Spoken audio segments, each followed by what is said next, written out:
الحمدللہ رب العالمین والصلاة والسلام علی سید الانبیاء والمرسلین وعلی آلہ واصحابہ اجمعین الی یوم الدین۔ الحمدللہ 6 مئی 2018 کو علمی و تحقیقی مجلس نمبر 7 انشاءاللہ ہم اس کو کور کریں گے، اور آج چونکہ اسپیشل کلاس تھی عربک تجوید کی، ہماری خوش نصیبی ہے کہ علی الاحسن نقوی صاحب جو ہے وہ عرصہ دراز کے بعد تشریف لائے ہیں۔ شاہ جی ذرا اپنے مکھڑا بکھا دو، قوم پوچھ رہی ہے کہ جی علی نقوی صاحب کدھر گئے ہیں، منظر عام سے غائب ہیں۔ محبت ہے جی لوگوں کی، عام لوگوں کی محبت ہے۔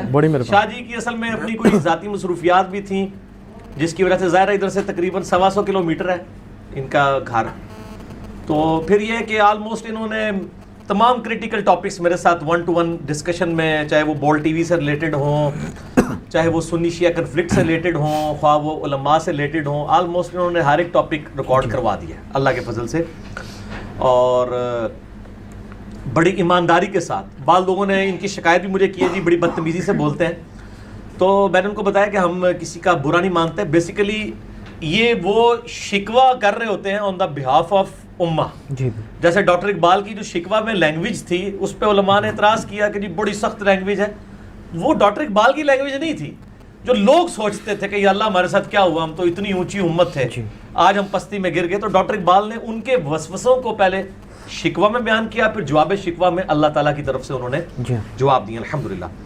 تو علمی و تحقیقی مجلس کے سلسلے میں جو ریٹن میں کوسچنز مختلف لوگوں کی طرف سے آئے تھے واٹس ایپ گروپس کے اندر یا یہاں پہ بھی جن لوگوں نے دیے، آج ہمارا مسئلہ نمبر 200 قرآن کی تجوید کے اوپر ریکارڈ ہوا۔ اس کے بعد جن لوگوں کے کوسچنز تھے وہ ہم نے ریٹن فارم میں شاہ جی کے حوالے کیے ہیں۔ اللہ کا نام لے کے شاہ جی شروع کریں دروشی پڑھ کے، اور آپ دوبارہ منظر عام پہ آئے ہیں۔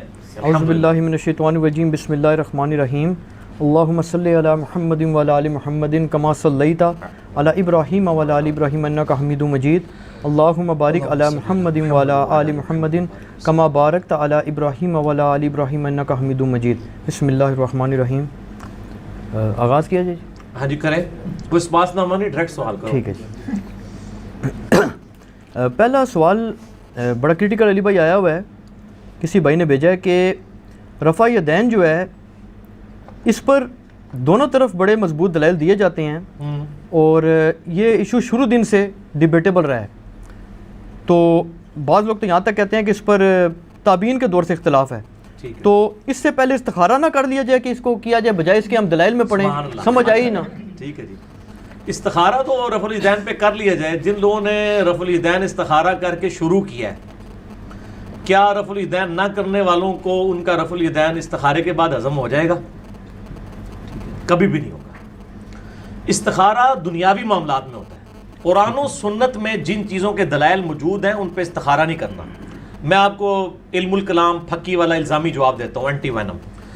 کیا اگر یہ سٹیٹمنٹ دی جائے کہ اس پر استخارہ نہ کر لیا جائے کہ مسلمہ کذاب پیغمبر تھا یا کذاب تھا، نعوذ باللہ من ذالک، تو یہ استخارہ کرنے سے پہلے ہی آپ اسلام سے ہاتھ دھو بیٹھیں گے اپنے، کیونکہ وہ علمی دلائل کے ساتھ۔ اسی طریقے سے غلام احمد قادیانی دجال کے بارے میں کوئی کہ جی میں استخارہ کروں گا، تو استخارے میں تو نہیں یہ چیزیں، نہ اللہ نے کہا ہے کہ میں نے کوئی چیز دکھا دینی ہے، نہ نبی صلی اللہ علیہ وآلہ وسلم نے دینی دلائل اور براہین کے بارے میں یہ کہا ہے کہ آپ اس کے اوپر استخارہ کرو، ناٹ ایٹ آل۔ یہ دنیاوی معاملات کے اندر استخارہ ہوتا ہے، دین کے بارے میں کتاب و سنت کے روشن اور واضح دلائل لیے جاتے ہیں، ان کی بنیاد کے اوپر فیصلہ ہوتا ہے۔ ہمارے ایک انجینئر یونیورسٹی میں میرے ایک بڑے کلاس فیلو، قریبی دوست، پھر آفس میں بھی وہ اکٹھے ہی ہم کولیگ ہیں، وہ مجھے کہنے لگے، وہ ٹیکسلے کے رہنے والے تھے، وہ کہنے لگے کہ ٹیکسلا میں ایک بھائی تھے تو وہ استخارہ کر کے قادیانی ہو گئے، ان کو یہی اشارہ ملا کہ قادیانیت حق پر ہے۔ تو جو لوگ کہتے ہیں کہ ہم رفع الیدین سے پہلے استخارہ کریں گے، تو کیا ان کو کہا جائے کہ جن لوگوں نے قادیانیت قبول کر لی ہے، استخارہ میں اپنے زوم میں ایک پازیٹیو جواب سمجھتے ہوئے، تو ان کے جواب کو مانیں گے؟ وہ کہیں گے نہیں نہیں نہیں، دلائل کے اوپر بات ہونی چاہیے۔ تو بات دلائل پہ، نبی صلی اللہ علیہ وآلہ وسلم نے حجۃ الوداع پہ جو خطبہ دیا ہے المستدرک للحاکم میں صحیح سند کے ساتھ، انٹرنیشنل نمبر کے مطابق کتاب العلم چیپٹر میں 318 نمبر حدیث ہے کہ میں اپنے باتوں میں 2 چیزیں چھوڑ کے جا رہا ہوں، ایک اللہ کی کتاب اور دوسرے اس کے محبوب صلی اللہ علیہ وآلہ وسلم کی سنت۔ اس کو مضبوطی سے پکڑ لینا، کبھی گمراہ نہیں ہوگا۔ تو نبی علیہ السلام نے یہ تو نہیں کہا میرے بعد استخارہ کر لینا کوئی پرابلم ہو، کہا کتاب و سنت، شخصیت بھی نہیں چھوڑی. اور وہ بالکل لاجیکل ہے. نبی علیہ السلام اگر کسی شخصیت کو چھوڑ کے جاتے تو کچھ عرصے بعد اس کا سٹیٹس بھی نبی علیہ السلام والا ہو جاتا، کیونکہ 2 سال کے بعد سیدنا ابوبکر بھی فوت ہو گئے، 10 سال کے بعد تقریباً 12 سال کے بعد سیدنا عمر بھی شہید ہو گئے، اور 25 سال کے بعد سیدنا عثمان بھی شہید، اور 30 سال کے بعد سیدنا علی بھی شہید، خلافت راشدہ ختم. اور آخری صحابی ابو طفیل عامر بن واثلہ رضی اللہ تعالیٰ عنہ 110 ہجری میں فوت ہوئے نبی علیہ السلام کی وفات کے 100 سال کے بعد. 110 ہجری کے بعد روئے ارض پہ کوئی صحابی موجود نہیں تھا. تو اگر نبی صلی اللہ علیہ وآلہ وسلم اپنے اصحاب کو اپنا اس حوالے سے چھوڑ کے جاتے نائب، تو انہوں نے بھی تو فوت ہونا تھا، ان کا سٹیٹس بھی تو وہی تھا. نبی علیہ السلام نے وہ چیز چھوڑی جو قیامت تک رہنی تھی، یعنی کتاب اللہ اور سنت. آپ نے کہیں نہیں فرمایا کہ آپ نے فلاں شخصیت کو پکڑنا ہے. غدیر خم پہ بھی فرمایا، قرآن اور اہل بیت، صحیح مسلم میں اوپر تلے 4 حدیث ہیں انٹرنیشنل نمبر کے مطابق 6225 سے 6228 تک. وہاں پہ بھی کہا قرآن کو پکڑو، اس میں ہدایت ہے، اس میں نور ہے، یہ اللہ کی رسی ہے، جو اس کو پکڑے گا ہدایت پہ ہوگا، جو چھوڑ دے گا گمراہ ہو جائے گا. اور دوسرا کہ اہل بیت کے بارے میں تمہیں اللہ کا خوف دلاتا ہوں کہ ان کے ساتھ حسن سلوک کرنا. ٹھیک ہے جی. نبی علیہ السلام نے استخاروں کے والے تو نہیں امت کو کیا دین کے معاملات میں. ہاں دنیاوی معاملات میں صحیح بخاری میں حدیث ہے کہ ابن عباس کہتے ہیں کہ نبی علیہ السلام ہمیں دعائے استخارہ اس طرح تعلیم فرماتے تھے جس طرح قرآن کی آیات، کہ ہم اپنے دنیاوی معاملات کے اندر جو ہے اللہ کی طرف رجوع کریں. دینی معاملات میں رجوع کے لیے نہیں، اس کے لیے تو آلریڈی ہمارے پاس روشن دلائل موجود ہے. ورنہ تو ہر شخص کے لیے الگ الگ جو ہے وہ اللہ تعالیٰ نعوذ باللہ پیغمبر بھیجتا، پوری امت کے لیے ایک پیغمبر اور تعلیمات دے دی. اب استخارے کے ذریعے تو لوگ شاہ جی قادیانی بھی ہوئے ہیں، تو کیا آپ ان کی قادیانیت کو صحیح مان لیں گے؟ آپ کہیں گے نہیں، دلائل کے اوپر بات کریں.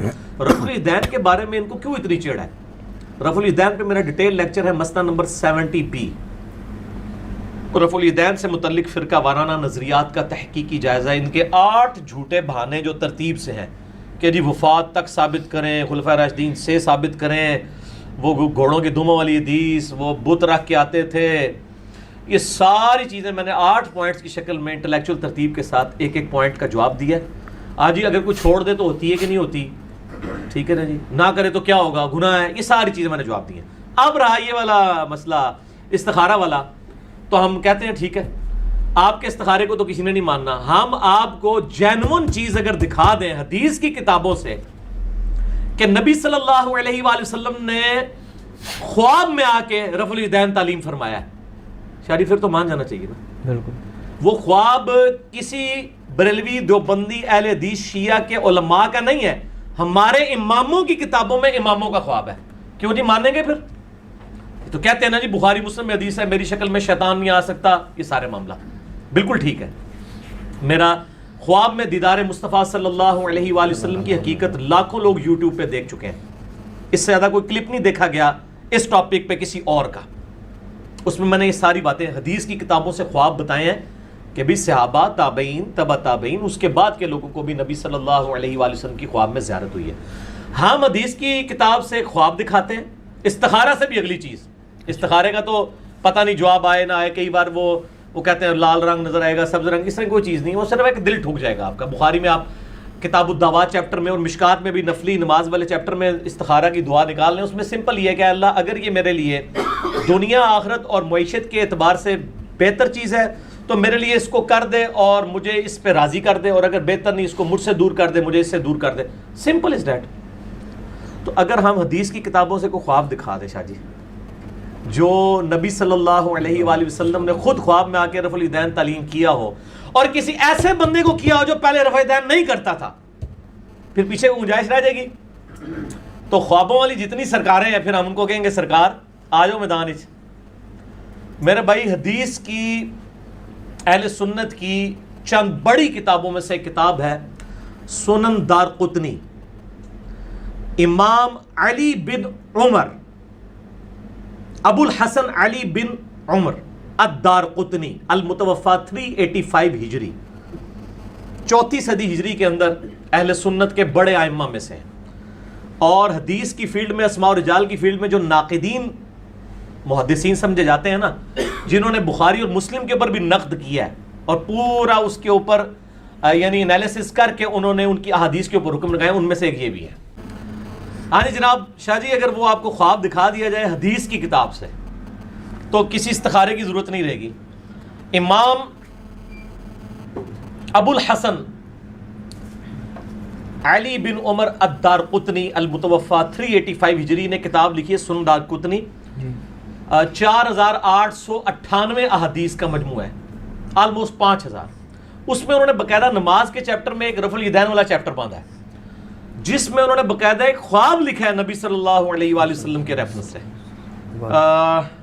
عثمان بھائی ذرا دارقطنی پیچھے دیکھو پئی ہوئے گی, میں دکھائی دیں ایچ ڈی کیمرے میں, کل کو یہ نہ کہیں یار اس نے ایویں خواب بیان کر دیا کہیں لکھا نہیں ہوا. ہمارے پاس سنن دارقطنی پڑی ہوئی ہے, بریلویوں کا ترجمہ شبیر بدرس کا نا, اس میں جو اس کا نمبر مجھے زبانی یاد ہے کیونکہ اکثر لوگ سوال پوچھتے رہتے ہیں. اس کا نمبر ہے شبیر بدرس میں ہے نمبر 1110, ٹھیک ہے جی, اور مکتبۃ الشاملہ میں ہے 1135 انٹرنیشنل نمبر کے مطابق. یہ سنن دارقطنی ہے جی شبیر بدرس کی, سب سے بڑا پاکستان میں بریلویوں کا ادارہ ہے جو کہ احادیث کی کتابیں چھاپ رہے ہیں. سنن دارقطنی, امام ابو الحسن علی بن عمر الدارقطنی, انہوں نے 1110 ہی تھی, مجھے آلموسٹ یاد ہے, انشاءاللہ نکل آئے گی نماز والے چیپٹر میں تو مل ہی جائے گی انشاءاللہ.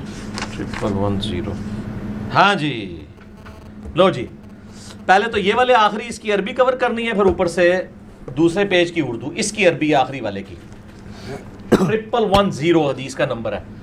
پہلے اس کو کور کریں آپ نیچے, اور پھر اوپر اردو ترجمے والا بھی پورشن اس کا کور کرنا ہے. میں اس کو ایک بار یوں سامنے رکھ دیتا ہوں آپ کے, یعنی آپ کے جو رائٹ والا پیج ہے اس کی آخری عربی, اور جو آپ کے لیفٹ پہ پیج ہے اس کے اوپر والے الفاظ. بلکہ فرحان بھائی اس کا بعد میں آپ امیج لیں نا اور اوریجنل امیج ڈالیں, کیونکہ یہ تو بڑے کام کی چیز ہے انشاءاللہ تعالی. استخارے کی آندہ رفع الیدین پہ کوئی بات ہی نہیں کرے گا, وہ کہیں گے یار رہنے دو, اے نہیں ایسی آتا نہیں. یہ میرے بھائیوں امام دارقطنی خود لکھ رہے ہیں, سند کی ضرورت ہی نہیں ہے. کہہ رہے ہیں, کہتے ہیں کہ میں نے اپنے استاد قاضی ابو جعفر بن اسحاق کو یہ کہتے ہوئے سنا کہ پہلے میرا بھی وہی موقف تھا جو اہل عراق یعنی نجدیوں, کوفیوں اور حنفیوں کا اہل الرائے کا موقف تھا.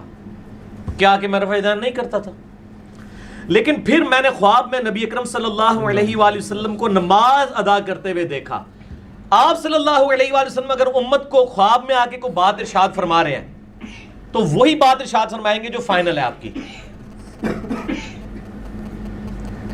میں نے آپ صلی اللہ علیہ وآلہ وسلم کو نماز پڑھتے ہوئے دیکھا. آپ صلی اللہ علیہ وآلہ وسلم نے نماز کے آغاز میں تکبیر تحریمہ کہتے ہوئے رفع الیدین کیا, پھر رکوع میں جاتے ہوئے رفع الیدین کیا, پھر رکوع سے سر اٹھاتے ہوئے رفع الیدین کیا. وہ کہتے ہیں پہلے میرا موقف دوسرا تھا, اس خواب کے بعد میں نے بھی رفع الیدین شروع کر دیا. ان جڑے استخارہ نے چکر جو اللہ دے بندے ہو, استخارہ دے چھوٹی چیز ہے. حدیث کی کتاب سنن دارقطنی سے میں نے آپ کو بتا دیا, سند کی ضرورت ہی نہیں ہے. امام دارقطنی اپنے استاد سے نقل کر رہا ہے, سند نبی علیہ السلام تک تو پہنچانے کی ضرورت نہیں, خواب دیکھا ہے نا. اور آپ صلی اللہ علیہ وآلہ وسلم کو خواب میں کسی بریلوی دیوبندی اہل حدیث شیعہ نے نہیں دیکھا, بلکہ ایک حدیث کے امام ابو جعفر بن اسحاق جو استاد ہیں امام دارقطنی المتوفا 385 ہجری کے. تو انشاءاللہ آئندہ کے بعد کوئی استخارے کی بات نہیں کرے گا, تو اللہ کا نام لے کے شروع کریں. اہل سنت اہل تشیع دونوں کی کتابیں متفق ہیں کہ نبی علیہ السلام نے رکوع میں جاتے وقت, رکوع سے اٹھتے وقت ہمیشہ رفع الیدین کیا ہے. آپ کی رفع الیدین کے بغیر ایک رکعت بھی ثابت نہیں. یہ ہمارا الحمدللہ ایک علمی دعویٰ ہے. مسئلہ 70B آپ دیکھ لیں, رفع الیدین سے متعلق فرقہ وارانہ نظریات کا تحقیقی جائزہ. اور علی بھائی کے جو استاد ہیں یہ ثقہ راوی ہیں, ثقہ راوی ہیں. وہ کہتے ہیں وہ کہتے ہیں کہ مجھے جب وہ رفع الیدین کی حدیثیں لکھوایا کرتے تھے ساتھ یہ املا کرواتے تھے. یہ الفاظ موجود ہیں کہ میرا استاد مجھے املا کروایا کرتا تھا کہ پتر بھی لکھنا حال کہ منو بھی باج ہدایت ملی ہے, جس طرح اسی بھی کہنا ہے جناب کہ سانو باج پتہ چلا ہے. ٹھیک ہے, تو سمعت القاضی ابا جعفر احمد ابن اسحاق یقول واملہ علینا, وہ کہتے تھے اور ہمیں املا کروایا کرتے تھے کہ لکھو رفع الیدین کی حدیثوں کے ساتھ, کہ میں بھی پہلے نہیں کرتا تھا, میں بھی شروع کیتا ہے. پیچھے کیا رہ گیا؟ ٹھیک ہے جی, یہ تو انشاءاللہ جب یہ کلپ چڑھے گا نا لاکھوں لوگوں تک پہنچے گا. اس کا جواب تو جی الیاس گمن صاحب سے اور عباس رضوی صاحب سے لینا بہت ضروری ہے. ہمیں کسی سے جواب لینے کی ضرورت نہیں ہے. اس کی وجہ یہ ہے کہ یہ سوال تو ہے نہیں ہے, یہ تو دلیل ہے. دلیل کا جواب نہیں ہوتا, واضح دلیل ہے. ٹھیک ہوگا جی, آگے چلیں. اگلا سوال ہے جی کہ کیا یہ شاہ جی کو کلوز کرنا نہیں, لوگ بڑے سیکے ہیں شاہ جی ہستے اینج نہیں فرحان صاحب ذرا اٹھ کے, کیا یہ صحیح سند سے ثابت ہے کہ حضرت ابوبکر صدیق رضی اللہ تعالیٰ عنہ نے وصیت فرمائی تھی کہ میری میت کو روضہ رسول صلی اللہ علیہ وسلم کے باہر رکھ دینا, اور اگر اجازت مل جائے تو مجھے رسول پاک صلی اللہ علیہ وسلم کے ساتھ دفن کر دینا, اور پھر اجازت مل گئی تو رسول پاک صلی اللہ علیہ وسلم کے ساتھ تدفین کر دی گئی؟ ہاں وہ یہ کہتے ہیں کہ جی وہ روضہ شریف سے آواز آئی کہ حبیب کو حبیب سے ملا دو. یہ میرے بھائیوں یہ تاریخی روایتیں ہیں, حدیث میں کہیں یہ موجود نہیں ہے, یہ بالکل جھوٹ ہے, اور اس کا میں جھوٹ ہونا ثابت کروں گا. مجھے بتائیں کہ سیدنا ابوبکر صدیق رضی اللہ تعالیٰ عنہ کا یہ جو واقعہ کہتے ہیں, اس میں الفاظ موجود ہیں کہ اگر نبی علیہ السلام کے روضہ شریف سے آواز آئی تو مجھے وہیں دفنا دینا, ادروائز مجھے مسلمانوں کے قبرستان میں دفنا دینا. ٹھیک ہے, یعنی سیکنڈ آپشن تو موجود تھا, کوئی ایشو تو نہیں تھا نا. اس سے بڑا ایشو تو سقیفہ بنی ساعدہ تھا جہاں پہ خلافت کے مسئلے میں اختلاف ہوا ہے. اس میں تو سیدنا ابوبکر صدیق نے نہیں کہا کہ ہم جاتے ہیں اور نبی علیہ السلام سے قبر مبارک پہ جا کے فیصلہ کروا لیتے ہیں کہ آپ کا وصی کون ہے. یہ تو مسئلہ ہی چھوٹا ہے, یہ تو ان کا ذاتی مسئلہ تھا, اور اس کا سلوشن بھی انہوں نے خود دیا کہ آواز آئے تو ٹھیک, نہیں تو مجھے وہاں دفن کر, جہاں کوئی دوسرا سلوشن ہی نہیں ہے. اور آج تک سنی شیعہ تفریق امت کے اندر ہے, اس میں تو کوئی مشورہ نہیں دیا. پھر اما عائشہ رضی اللہ تعالیٰ عنہ اسی مبارک حجرے میں 47 ایئرز تک حیات رہی ہیں, 58 ہجری میں فوت ہوئی ہیں. جنگ جمل کے لیے جب نکلی ہیں, وہ تو ہوپ پہ جب کتے بھونکے تو ان کو خیال آیا کہ مجھے واپس جانا چاہیے. نبی علیہ السلام سے مشورہ کر لیتی قبر مبارک پہ. ان کے تو کہیں دماغ میں وسوسہ بھی نہیں تھا کہ یہ بھی کوئی کمیونیکیشن ہوتی ہے. بالکل جھوٹا واقعہ ہے, اور اس کا جھوٹ ہونا میں ثابت کرتا ہوں صحیح بخاری سے. صحیح بخاری کے اندر سیدنا عمر کی شہادت کے اوپر جو ڈیٹیلڈ حدیث موجود ہے, کوئی 7-8 صفحوں کی. ہمارا ریسرچ پیپر 5B واقعہ کربلا کا حقیقی پس منظر 72 صحیح الاسناد حدیث کی روشنی میں, اس کے سٹارٹ میں نے وہ حدیث ڈالی ہوئی ہے. سیدنا عمر فاروق رضی اللہ تعالیٰ عنہ کا جب زخم لگے اس کے بعد کچھ دن وہ زندہ رہے. بخاری میں پورے منوان اسی طریقے سے الفاظ موجود ہیں. جب ان کو یہ یقین ہو گیا کہ وہ دودھ پیتے تھے تو وہ آنتوں کے رستے نکل جاتا تھا کہ اب میں جانور نہیں ہوں گا اس تکلیف کی وجہ سے, انہوں نے اپنے بیٹے کو بلا کے کہا کہ بیٹا ام المؤمنین سیدہ عائشہ کے پاس جاؤ اور ان کو کہنا کہ عمر بن خطاب کہتا ہے, یہ نہ کہنا کہ امیر المومنین کہتا ہے. آئی ایم نو مور امیر المومنین, میں اب امیر المومنین نہیں ہوں. 6 رکنی کمیٹی بنا دی ہے, علی, عثمان, طلحہ, زبیر, سعد بن ابی وقاص, عبد الرحمن بن عوف رضی اللہ عنہ اجمعین علیہم السلام. تو یہ کہنا عمر بن خطاب, کہیں وہ اس کو اول الامر منکم یعنی خلیفہ وقت کا حکم سمجھ کے نہ قبول کرے. کہنا عمر عرض کرتا ہے کہ وہ اپنے 2 ساتھیوں کے ساتھ دفن ہونا چاہتا ہے. تو سیدنا عمر کو چاہیے تھا, وہ کہتے ہیں کہ میرے پہلے تو پریسیڈنٹ سیٹ ہو چکا ہوا ہے کہ حضرت ابوبکر کے لیے بھی آواز آئی تھی, میرے لیے بھی آ جائے گی, تو میرے بھی بھائی جا کے وہاں رکھ دینا. سر جھوٹ کے پاؤں نہیں ہوتے, یہ صحیح بخاری میں ہے. ٹھیک ہے جی.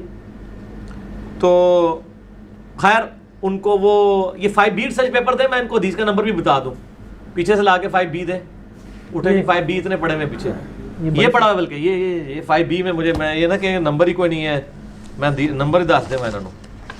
5B میں یہ پورا آپ کی جو شہادت کا واقعہ ہے نا, صحیح بخاری میں 3700 پوری 3700 نمبر حدیث ہے, 3700 بخاری شریف میں سیدنا عمر کی شہادت کا پورا واقعہ. اور ایک اس کا اور طریق ہے 7207, بخاری میں 2 ہیں, 3700 7207 انٹرنیشنل نمبر کے مطابق. ٹھیک ہو گیا جی.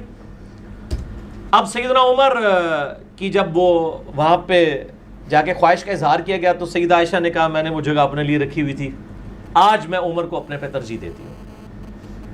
اور پھر سیدنا عمر کو وہاں پہ دفن کیا گیا. یہاں پہ تو کوئی پریسیڈنٹ سیٹ نہیں تھا, ہونا چاہیے تھا کہ اگر ایک پریسیڈنٹ سیٹ تھا اس کے مطابق عمل کیا جاتا, وہ ہے ہی بھی اٹھا کچھ نہیں تھا. ٹھیک ہے. اور اس کو سپورٹیو ایک اور حدیث ہے جو صحیح بخاری کے اندر موجود ہے, وہ بھی اس ریسرچ پیپر میں 5B کے اندر. میں اس کا نمبر, چونکہ میں اب یہ فی البدی گفتگو کر رہا ہوتا ہوں تو بعض اوقات وہ چیزیں جو ہے نا وہ ذہن میں نمبر نہیں ہوتے ہیں, اس لیے میں وہ حدیث آپ کو منوان بتا دوں کہ اس کا نمبر کون سا ہے. ہاں جی, صحیح بخاری کے اندر موجود ہے اور صحیح مسلم کے اندر بھی موجود ہے. صحیح بخاری میں ہے 3677, صحیح مسلم میں 6187, اور ہمارے ریسرچ پیپر پہ 04 نمبر ہے. جو پچھلی تھی وہ 03 نمبر تھی، کہ عبداللہ ابن عباس کہتے ہیں کہ میں سیدنا عمر کی میت کے پاس بیٹھا ہوا تھا اور لوگ زارو قطار رو رہے تھے اور حضرت عمر کی میت پہ ان کے لیے تعریفی کلمات کہہ رہے تھے کہ جی آپ کے اسلام کو یہ فوقیت ملی، یہ ہوا، رومن پرشین امپائر گر گئی. کہتے ہیں اتنے میں ایک شخص میرے پیچھے آیا، اس نے اپنی کونی کا سہارا میرے کندھے پہ لیا اور اس نے مجھے کہا سیدنا عمر کی میت کو مخاطب کر کے کہ اے عمر، مجھے یقین تھا کہ تم اپنے 2 ساتھیوں کے ساتھ جا ملو گے، کیونکہ میں نے نبی صلی اللہ علیہ وآلہ وسلم سے اکثر یہ سنا تھا کہ میں ابو بکر اور عمر فلاں جگہ گئے، میں ابو بکر اور عمر نے یہ کیا، میں ابو بکر اور عمر داخل ہوئے، میں ابو بکر اور عمر وہاں سے نکلے علیہم السلام اجمعین. تو مجھے یقین تھا کہ آپ اپنے 2 ساتھیوں سے جا ملیں گے، مراد یہ کہ آپ ان کے ساتھ ہی دفن ہوں گے اور فوراً کنزیکٹو بعد اب آپ کو وہاں پہ ایک مقام ملنے والا ہے. تو سیدنا ابن عباس کہتے ہیں میں نے جب مڑ کے دیکھا تو سیدنا علی تھے جو یہ تعریفی کلمات سیدنا عمر کے لیے کہہ رہے تھے رضی اللہ تعالیٰ عنہ علیہ السلام. اور یہ ملتا جلتا خطبہ نہج البلاغہ میں بھی موجود ہے. میرا مسئلہ نمبر ہے 162A، خلافت راشدہ کے 30 سال نہج البلاغہ میں مولا علی علیہ السلام کے 5 خطبات کی روشنی میں. یہ خطبہ اس سے ملتا جلتا سیدنا عمر کی شان میں نہج البلاغہ میں بھی اہل تشیع کے ہاں بھی موجود ہے. تو یہاں پہ بھی سیدنا علی نے کیا کیا، میں ابو بکر عمر، نبی علیہ السلام فرماتے تھے. تو اگر ابو بکر کے لیے آواز آ گئی تھی تو عمر کے لیے بھی آنی چاہیے تھی. یہ دوسری میری لاجک ہے کہ نبی علیہ السلام حضرت ابو بکر اور عمر کا نام اکٹھا لیا کرتے تھے، ان کو ایک سٹیٹس پہ فائز کرتے تھے، اور آج بھی ان دونوں کی قبریں نبی علیہ السلام کے پہلو میں الحمدللہ قیامت الدین میں ظاہر ہے اکٹھے ہی وہاں سے اٹھائے جائیں گے. تو اگر ایک کے لیے تھا تو دوسرے کو تو اور کانفیڈنس ہونا چاہیے تھا کہ بھئی حضرت ابو بکر کے لیے بھی تھا، میرے لیے بھی آواز آ جائے گی. یا وہ کہہ دیتے کہ جی مجھے پتہ نہیں آواز آتی ہے کہ نہیں آتی ہے، تو میرا تو اما عائشہ سے ہی پوچھ لو. تو جھوٹ کے پاؤں نہیں ہوتے. یہ سب کے سب جھوٹے واقعات ہیں. ٹھیک. اور یہ مطلب حدیث کی کتابوں میں موجود نہیں ہے.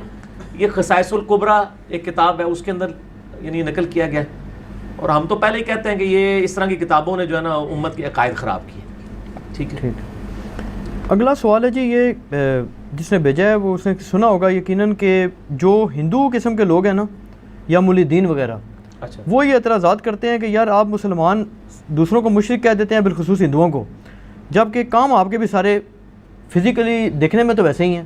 مثلا وہ کہتے ہیں جی کہ آپ بھی پتھر کی پوجا کرتے ہو، ہم جب بت پتھر کا بنا کے کہتے ہیں ہم مشرک کہہ دیتے ہو. دوسرا کہتے ہیں کہ جی آپ بھی جاتے ہیں وہاں جا کے اپنے بال وغیرہ منڈوا لیتے ہیں، ٹنڈ کرا لیتے ہیں، اور جب ہم اس میں گنگا پہ جاتے ہیں اور وہاں جا کے بال کٹوا لیتے ہیں، آپ بھی پانی سے نہا لیتے ہیں، ہم بھی نہا لیتے ہیں، تو ہمیں مشرک ہو جاتے ہیں، آپ جناب موحد بن جاتے ہیں.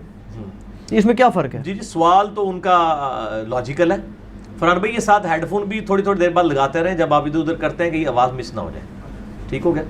یہ لاجیکلی تو سوال ان کا بالکل صحیح ہے. اب ہم اس کو ایڈریس کرتے ہیں لاجیکلی. پہلی بات یہ ہے کہ ان کا یہ کہنا کہ ہم بتوں کے آگے جھکتے ہیں اور آپ خانہ کعبہ کے آگے جھکتے ہیں. دنیا میں کسی ایک مسلمان کا بھی عقیدہ ہے کہ خانہ کعبہ ہمارا معبود ہے؟ نہیں. کعبے کی تو کوئی حیثیت ہی نہیں ہے. صحیح بخاری کے اندر حدیث موجود ہے، سیدنا ابو بکر صدیق رضی اللہ تعالیٰ عنہ علیہ السلام نے نبی علیہ السلام کی وفات والا چیپٹر کتاب المغازی میں نکالے. نبی علیہ السلام کی میت مبارک کے اوپر جو خطبہ دیا ہے اس میں کیا الفاظ ہیں؟ من کان یعبد محمدا فإن محمد قد مات.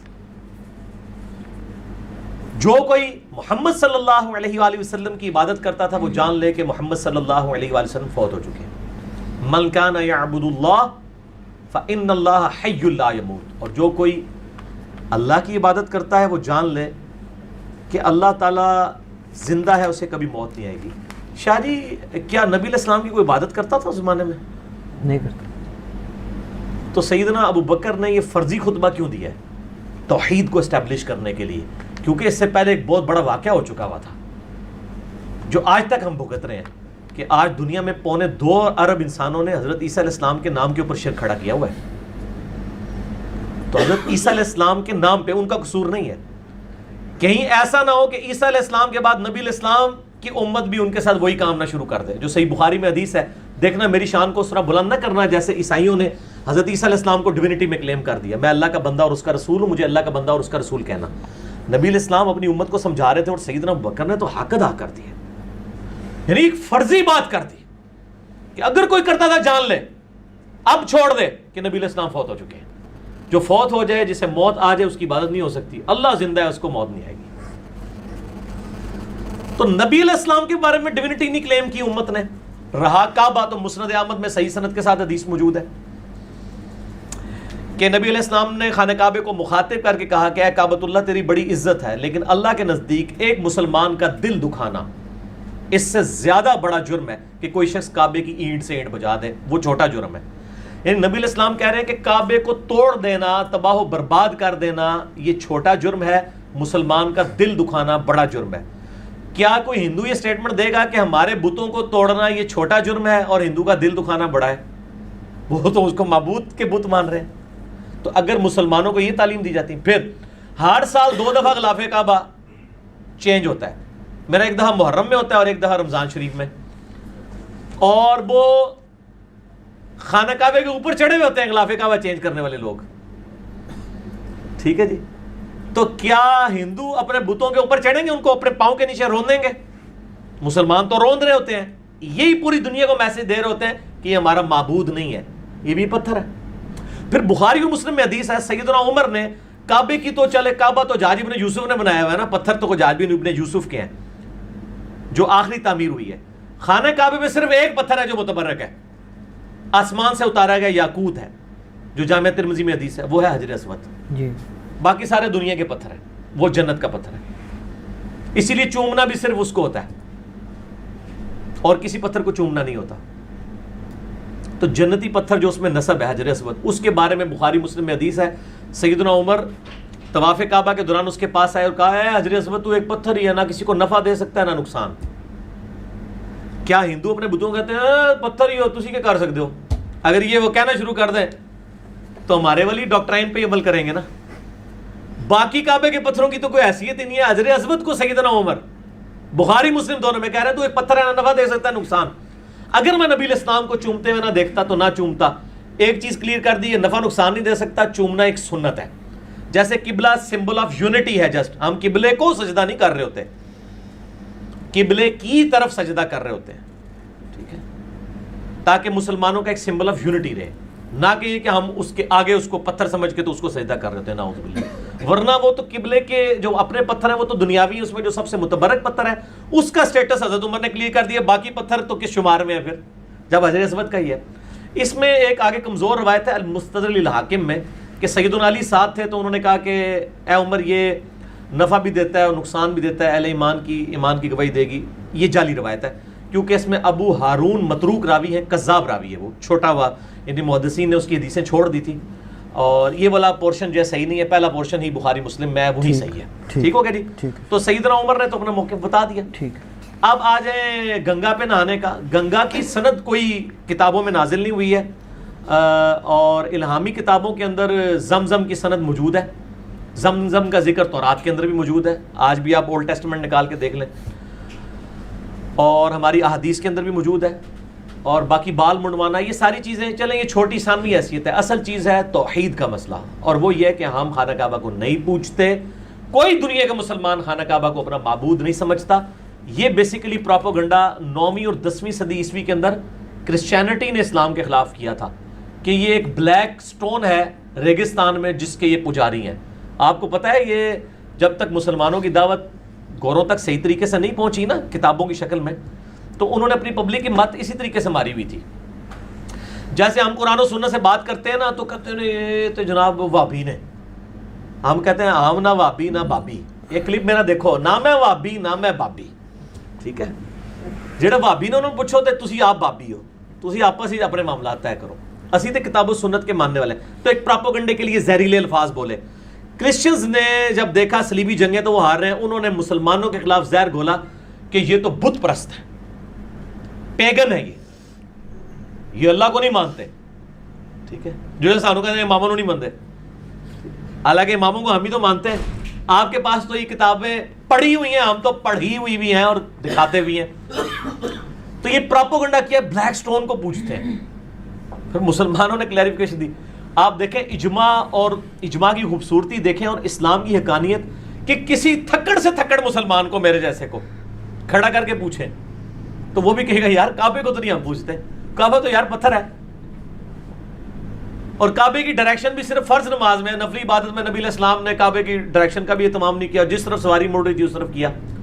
حضرت بلال کو خانہ کعبے کے چھت کے اوپر چڑھا کے جو ہے وہ اذان دلوائی. مسند احمد میں آتا ہے مولا علی علیہ السلام کو اپنے کندھوں پہ سوار کر کے کعبے کے اوپر چڑھایا اور بتوں کو توڑوایا. ورنہ تو مطلب ایک منجنیک رکھی جاتی, اس سے بندہ لٹکایا جاتا, کدھر پیر نہیں لگ جان کعبے ہوتے, بے ربطی ہو جائے گی. اور پریکٹیکلی مسلمانوں نے نعوذ باللہ جو کچھ کعبے کے ساتھ کیا ہے, یزید نے اور حجاج بن یوسف نے, اس نے تو رہی سے ہی کسر بھی نکال دی. اب بھی کسی کو یقین نہیں آتا. گو وہ ایک نیگیٹو کام تھا, لیکن میں یہ بتانا چاہ رہا ہوں کہ وہ انہوں نے اس چیز کی پرواہ نہیں کی ہے. ٹھیک, تو یہ ان کا موقف بالکل باطل ہے. ٹھیک ہے.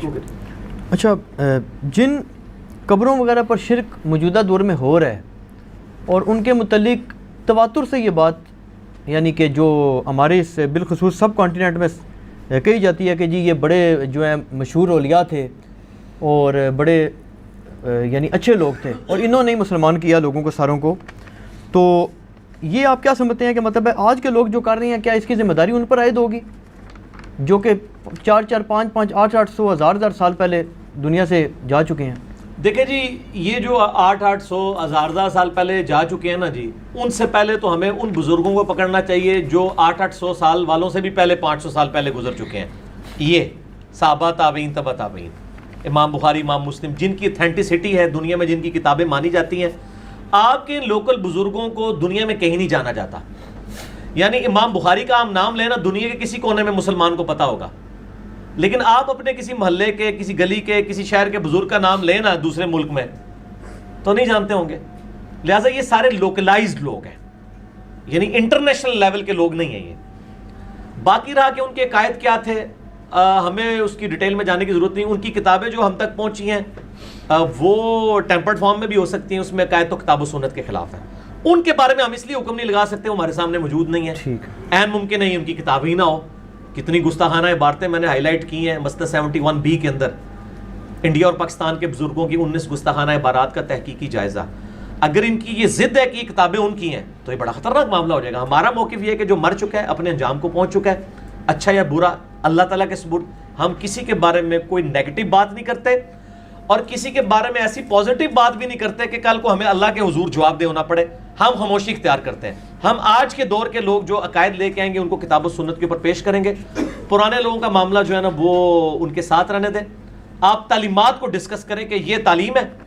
ہم تو کہتے ہیں ان کے بارے میں جو چیزیں منسوب کر رہے ہیں وہ صحیح سند سے ثابت ہی نہیں ہے. آپ سے میں پوچھتا ہوں, اس دنیا میں سب سے بڑے بزرگ وہ ہیں جن کو سب سے زیادہ لوگ مان رہے ہیں. انسانوں میں وہ بزرگ کون ہے؟ حضرت عیسیٰ علیہ نبینا علیہ السلام. ہمارے نبی علیہ السلام کو کم لوگ مانتے ہیں کیونکہ عیسیٰ ابن مریم کو 2.25 ارب عیسائی بھی مان رہے ہیں اور 1.5 ارب مسلمان بھی مان رہے ہیں.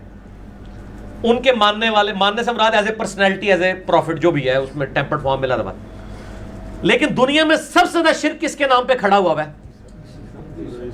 عیسیٰ علیہ السلام کے نام. بیگوٹن سن آف گاڈ, گاڈ انکارنیٹس, یہ سارا کچھ بولا جاتا ہے. لیکن کیا عیسیٰ علیہ السلام کے بارے میں ہم یہ کہہ سکتے ہیں کہ نعوذ باللہ ان کی یہ تعلیمات تھی؟ اگرچہ ان کی طرف منسوب تعلیمات شرکیاں ہیں لیکن قرآن ان کے دفاع پہ کھڑا ہوا ہے. ٹھیک ہے, باقی کسی بزرگ کے بارے میں قرآن نہیں کھڑا ہوا, اس لیے ان کے بارے میں ہم خاموشی اختیار کرتے ہیں. عیسیٰ علیہ السلام کا ہم گج وج کے دفاع کریں گے وجیہن فی الدنیا والآخرہ. اللہ نے قرآن میں کہا ہے لقد کفر الذین قالوا ان اللہ هو المسیح ابن مریم, بے شک وہ کافر ہیں جو کہہ رہے ہیں کہ عیسیٰ ابن مریم جو ہیں وہ اللہ ہی تھے. وقال المسیح, جبکہ مسیح تو خود کہتے تھے یا بنی اسرائیل اعبدوا اللہ ربی و ربکم, اے بنی اسرائیل عبادت کرو اس اللہ کی جو تمہارا بھی رب ہے اور میرا بھی. انہ من یشرک باللہ فقد حرم اللہ علیہ الجنہ ومأواہ النار وما للظالمین من انصار. بے شک جو کوئی شرک کرے گا اللہ نے اس پہ جنت حرام کر دی, اس کا ٹھکانہ دوزخ ہے, وہاں اس کا کوئی مددگار نہیں ہوگا. عیسیٰ ابن مریم کی طرف سے تو میرے رب نے گواہی دے دی ہے, عیسیٰ ابن مریم کا دفاع تو میں ہر جگہ پہ کروں گا. باقی کسی شخص کا دفاع ہم اس لیے نہیں کریں گے کہ دونوں طرف باتیں موجود ہیں, ہم نہ نیگیٹیولی کرتے ہیں نہ پازیٹیولی. ٹھیک ہے, ابھی اذانیں شروع ہو گئی ہیں اور اس کے بعد انشاءاللہ تعالی ہم باقی اس کو کنٹینیو کرتے ہیں انشاءاللہ تعالی. جی شاہ جی اگلا سوال کریں. اچھا علی بھائی, اس سوال سے نا ضمن ایک مزید میں کلیریفیکیشن کر لوں تاکہ یہ بات بالکل کنکلوڈ ہو جائے. یہ پرسنل میرا بھی سوال سمجھ لیں اور بھی باقی جو بالخصوص جو سادات کہلانے کا دعویٰ کرتے ہیں ان لوگوں کا ہے کہ جب آپ کسی بھی سید کا نا، چاہے اس کا اس وقت کسی بھی مسلک سے تعلق ہو، چاہے وہ شیعہ ہو، چاہے بریلوی ہو، چاہے دیوبندی ہو، چاہے اہل حدیث ہو، کسی بھی مسلک کا سید ہو، یہ بھی شاہ صاحب بیٹھے ہیں اور بھی بیٹھے ہیں، آپ اس کا شہر نسب کھول لینا. اب اس کی اتھینٹسٹی پہ میں نہیں جاتا کہ اس کی کیا اتھینٹسٹی ہے. شہر نسب کی ظاہر ہے وہ بھی ایک روایت سینہ بسینہ ہی چلی ہے، لیکن آپ اس میں دیکھیں گے نا پیچھے جو بزرگ ان کے ہوں گے نا، صاحب قبر، صاحب مزار، وہ ان کے بارے میں دعویٰ ہوگا کہ یہ صاحب تصوف تھے. کوئی کہے گا جی قادری تھے، کوئی کہے گا نقش بندی تھے، کوئی کہے گا سور وردی تھے. شیعہ کہیں گے جی حالت تقیہ میں تھے، اندر سے شیعہ تھے. سنی کہیں گے نہیں جی یہ تو صحیح سنی. یہ کیا کنسیپٹ ہے؟ اس سادات میں سارے تصوف کہاں سے آ گیا؟ جی پہلی بات یہ کہ آپ کا یہ دعویٰ باطل ہے. شیعہ اہل تصوف کو مجرم سمجھتے ہیں، یہ آپ کو پتہ ہے؟ نہیں، وہ ان کے مجتہد تو کہتے ہیں، ان کے کمپیٹیٹر وہ ہیں، ان کے مجتہد کہتے ہیں، لیکن سادات کسی کی آپ لڑی کھول لیں وہ پیچھے یہ لڑی جو مرضی کھولتے رہے. پریکٹیکلی شیعہ اہل تصوف کو مجرم سمجھتے ہیں. وہ کہتے ہیں انہوں نے ہماری گدی کے اوپر قبضہ کیا ہے، ہماری یہ نقال تھے، اصل میں ہم وارث رسول ہیں. تو پہلی تو بات یہ. اس کا سب سے بڑا ثبوت یہ، مجھے بتائیں صوفیوں کے بس اس وقت دنیا میں سب سے بڑے اماموں میں سے امام مانے جاتے ہیں شیخ عبد القادر جیلانی. جی ہاں، ان کو شیعہ ماشاءاللہ جس طرح تبرہ بازی کرتے ہیں آپ کو پتہ ہے، اور ناسبی کہتے ہیں عبد القادر جیلانی کو، جی، کیونکہ انہوں نے غنیۃ الطالبین کے اندر ایسے الفاظ لکھے ہیں کہ جس میں وہ بات اس طرف جاتی ہے. ٹھیک ہے نا، انہوں نے بہت غلو کیا ہے. ٹھیک ہے نا، اور بھی کئی چیزیں اس میں، مطلب صحیح چیزیں بھی غلط بھی، ہم تو ہر شخص سے اختلاف رائے رکھتے ہیں. تو صوفیوں کے سب سے بڑے امام کو تو شیعہ سرے سے نہیں مانتے عبد القادر جیلانی کو رحمہ اللہ تعالی. تو باقیوں کو تو آپ چھوڑ دیں. تو باقی یہ شجرے وغیرہ چھوڑ دیں. میرے ساتھ ایک کلاس فیلو تھا، وہ قادیانی تھا. وہ یعنی اس کے نام میں بھی سید آتا تھا، ہے وہ سید تھا. تو اس کا جواب میں وہی دوں گا جو یہ آوازیں کہاں سے آ رہی ہیں مجھے پیچھے سے؟ بند کریں جی آوازیں. ہاں جی، کہ حضرت نوح علیہ السلام کا بیٹا، اللہ تعالیٰ نے فرمایا یہ تیرا بیٹا ہی نہیں ہے کیونکہ تیری تعلیمات کے اوپر نہیں ہے. تو آپ پیچھے نہ جائیں.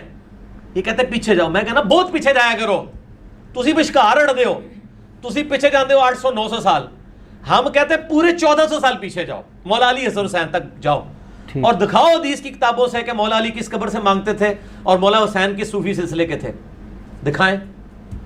یہ پیچھے نہیں جاتے ہیں، یہ درمیان میں لٹکے ہوئے ہیں. پیچھے ہم جاتے ہیں. پیچھے سے مراد کیا 800-900 سال پیچھے ہے. پیچھے سے جہاں سے بات سٹارٹ ہوئی ہے. ہم تو کہتے ہیں 300 سال کے بعد پولوشن آ گئی ہے. بخاری مسلم میں حدیث ہے سب سے بہتر زمانہ میرا، پھر صحابہ کا، پھر تابعین کا، پھر تبع تابعین کا، اس کے بعد جھوٹے لوگ پیدا ہوں گے. یہی تو ہمارا مقدمہ ہے. ہمارا یہ پورا چیخو پکار کا مقدمہ ہی اس کے اوپر ہے کہ جو 1000 سال پیچھے، آپ 1100 سال پیچھے جاتے ہیں، وہیں تو خرابی شروع ہوئی ہے. ہم کہتے ہیں تھوڑا جاؤ اور پیچھے جاؤ، وشکار نہ اڑو، پورا پیچھے جاؤ، ادھا پیچھے نہ جاؤ. مزہ آیا جی نا؟ پورا پیچھے، اسی پیچھے جانے ہیں، تسی ادھے پیچھے جانے ہو، پورا پیچھے ٹر جانے ہیں. جی تو کام سٹارٹ ہویا سی. ٹھیک ہو گیا؟ ٹھیک ہے.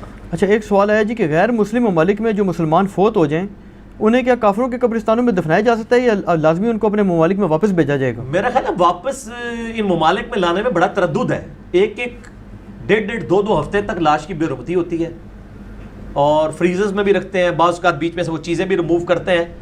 اور یہاں پہ لوگ کہہ رہے ہوتے ہیں اپنی سرزمین تک پہنچ جائے. او میرے بھائی، وہ چاہے شیر کے پیٹ میں جائے، سمندر کے اندر جائے، ہوا میں راکھ بکھر جائے، ایئر کریش میں، اگر وہ نیک تھا تو جنت اس کو مل جانی ہے مرتے ہی، اور اگر وہ بد تھا تو دوزخ اس کو مل جانی ہے. آپ کے پاکستان دفنانے سے کوئی جنت دوزخ کا فیصلہ نہیں ہونا. ہاں جی، تو میں بتا رہا تھا کہ وہ مطلب جنازہ لانے میں یہاں پہ تردد ہوتا ہے. فریزرز کے اندر وہ رکھتے ہیں، بس اوقات بیچ میں سب کچھ نکال دیتے ہیں. 2 ہفتے یہاں پہ بھی لوگ جنازے کے انتظار میں ٹنگے رہتے ہیں. بعض اوقات پھر لاشوں سے بھی بدبو آ رہی ہوتی ہے. بڑے عجیب معاملات ہوتے ہیں. جی ہاں بالکل. ٹھیک ہے نا، ہم نے تو خود ایکسپیرینس کیا. بالکل اللہ تعالیٰ. تو بہتر یہی ہے کہ وہ وہیں پہ ہی آپ بے شک کافروں کے قبرستان میں ہی دفنا دیں، کوئی حرج نہیں ہے. اس طرح کی کوئی ممانعت نہیں آئی ہے. ایون اس وقت جو بقیہ غرقت قبرستان ہے، عبداللہ ابن ابی کی قبر بھی وہیں پر ہے. پہلے تو مشترکہ قبرستان ہوا کرتے تھے، کیونکہ قبر کا اس سے تعلق نہیں کہ مسلمانوں کا قبرستان ہے یا غیر مسلموں کا قبرستان ہے. قبر جو ہے وہ تو میں آپ کو اب اگلا سوال کہتا ہوں کہ یہاں پہ مسلمانوں کا قبرستان کی طرح سے. ہاں جی، پہلا تو میرا سوال یہ ہے، میں آپ کو بتاتا ہوں صحیح مسلم میں حدیث ہے انٹرنیشنل نمبر کے مطابق 246 کہ نبی علیہ السلام نے فرمایا کہ بندے کے کفر اور اسلام کے درمیان فرق نماز ہے. نماز نہ پڑھنے والا عملاً کیا ہے؟ کافر. تو مسلمانوں کا قبرستان کتنے جے کڈو لیاؤ. آپ جو قبرستان بھی لے کے آئیں گے نا، اس میں اگر 1000 مردہ ہوگا نا تو 900 زیادہ بے نمازی دفن ہوگا. بالکل ایسے ہی ہے. تو ان کو کہیں دفنانا ہی ہے, اگر صرف شناختی کارڈ والے مسلمانوں نے قبرستان دفنانا پھر ضرور بھیج دو. ٹھیک ہے, اس طرح قبرستان تو آپ کو کہیں بھی نہیں ملے گا. یہ پھکی والا جواب ہے, علم الکلام والا. ٹھیک ہے جی. جہاں پہ ہے وہیں پہ دفنائیں, اصل چیز ہے دفنانا. باقی وہ بعض کہتے ہیں نہیں جی کافروں کی قبروں میں تو چونکہ عذاب ہو رہا ہوتا ہے تو وہاں ہمارا مردہ نہ دفن ہو جائے. تو تانوں کی نے کہا کہ مسلمانوں کی قبریں عذاب نہیں ہو رہا, کیا اے سنت مطابق نماز زندگی گزار کے مرے ہوئے نے کہ اتنے جناب سارے دے اندر نور بلیا ہوا ہے. ٹھیک ہے نا, یہ تو اللہ کو پتہ ہے کہ عذاب ہو رہا ہے کہ نہیں ہو رہا. بالکل صحیح. جدھر ہے وہیں پہ دفنا دے, کوئی ضرورت نہیں یہاں بھیجنے کی. اور ایون اگر کسی نے وصیت بھی کی ہو مجھے فلاں جگہ دفنانا ہے, کوئی ضرورت نہیں وصیت پہ عمل کرنے کا جس میں اتنا تردد انوالو ہو اور لاش کی اتنی بے حرمتی ہوتی ہو. جدھر جدھر ہے وہاں پہ آپ دفنا دیں.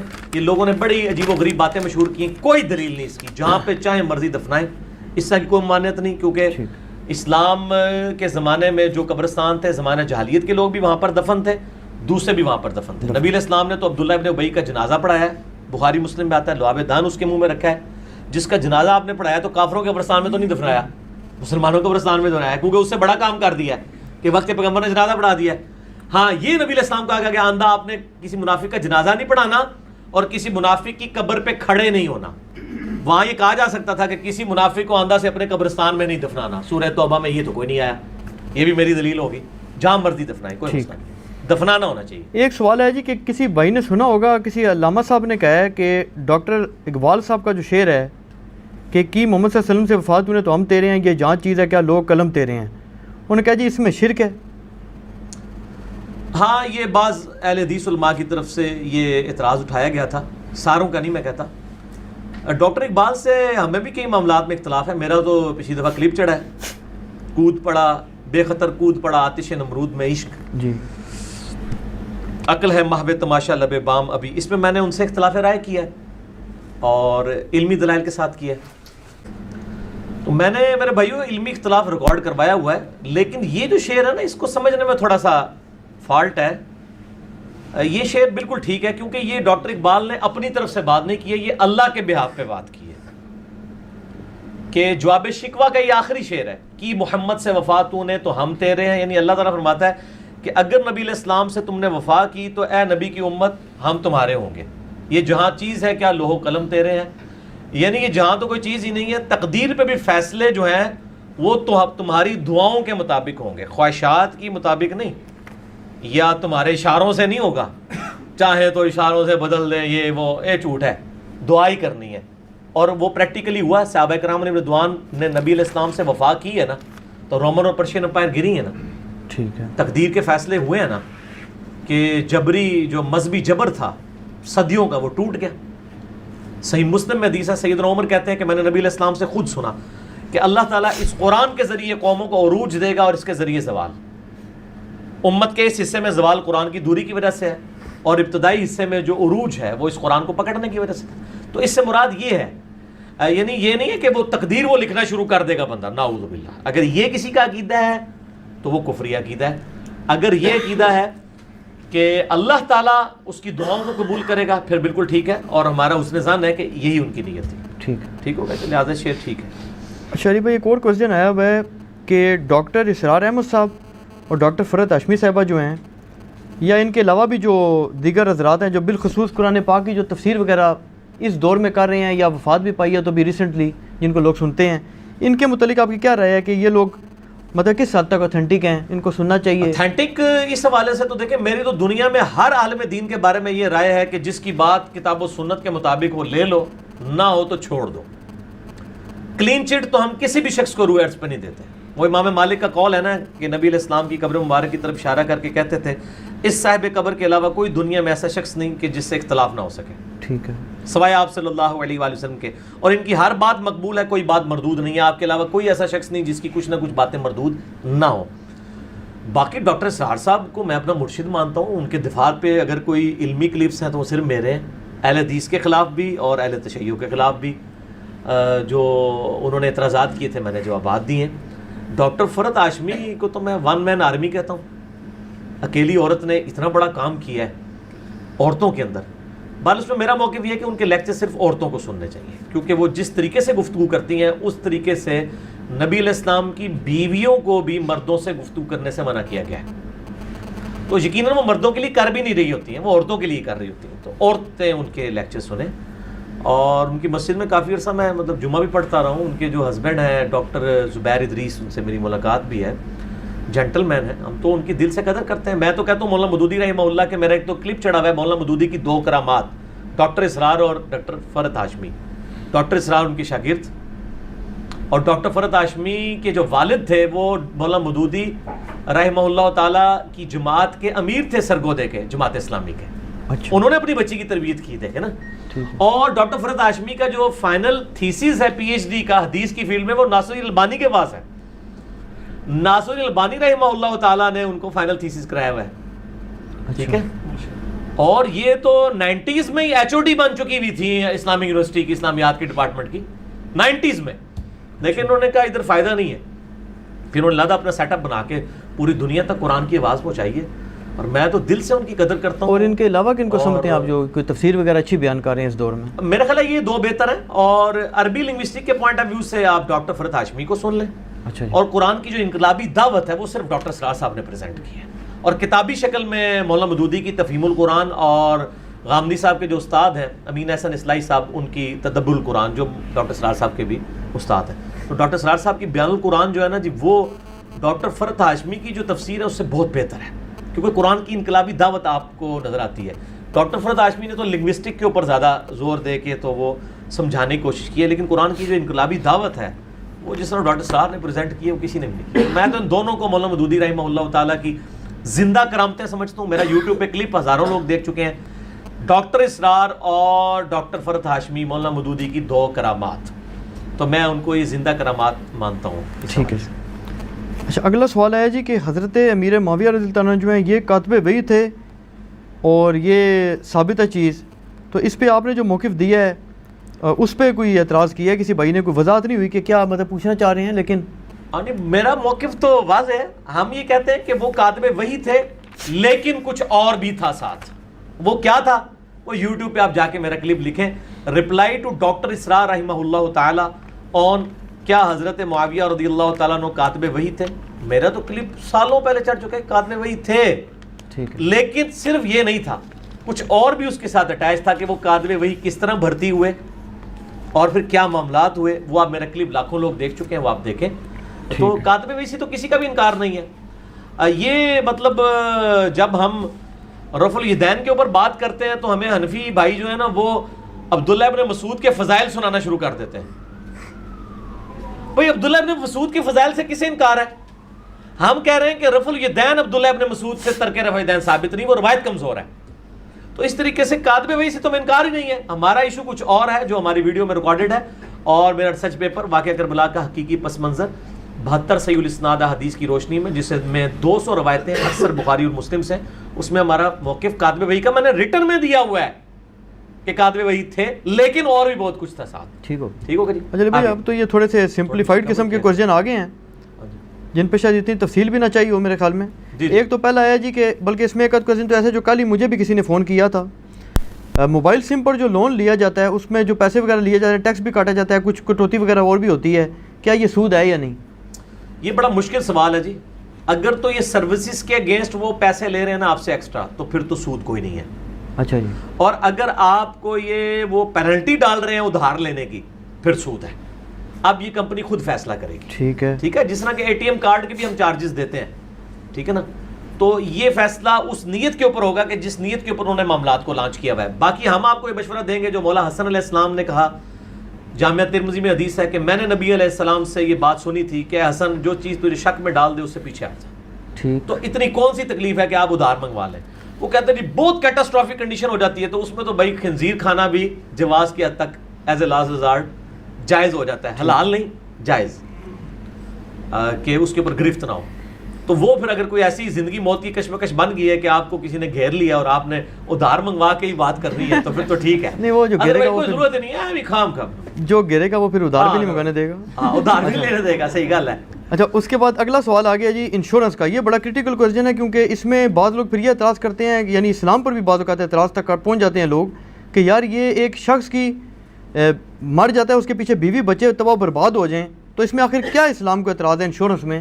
اور اس میں بھی اب ایک اسلامک انشورنس بھی آ گئی ہے، تکافل جسے کہتے ہیں. تو کیا اس کو مطلب ہے اسلام کو اس پہ اعتراض ہے یا نہیں؟ نہیں، اسلام کو انشورنس پہ تو کوئی اختلاف نہیں ہے. میں نے تو بار بار یہ چیز ڈسکس کی ہے کہ ہمیں اختلاف ہے انشورنس کمپنیوں کا جو کاروبار کا طریقہ ہے وہ سودی ہے.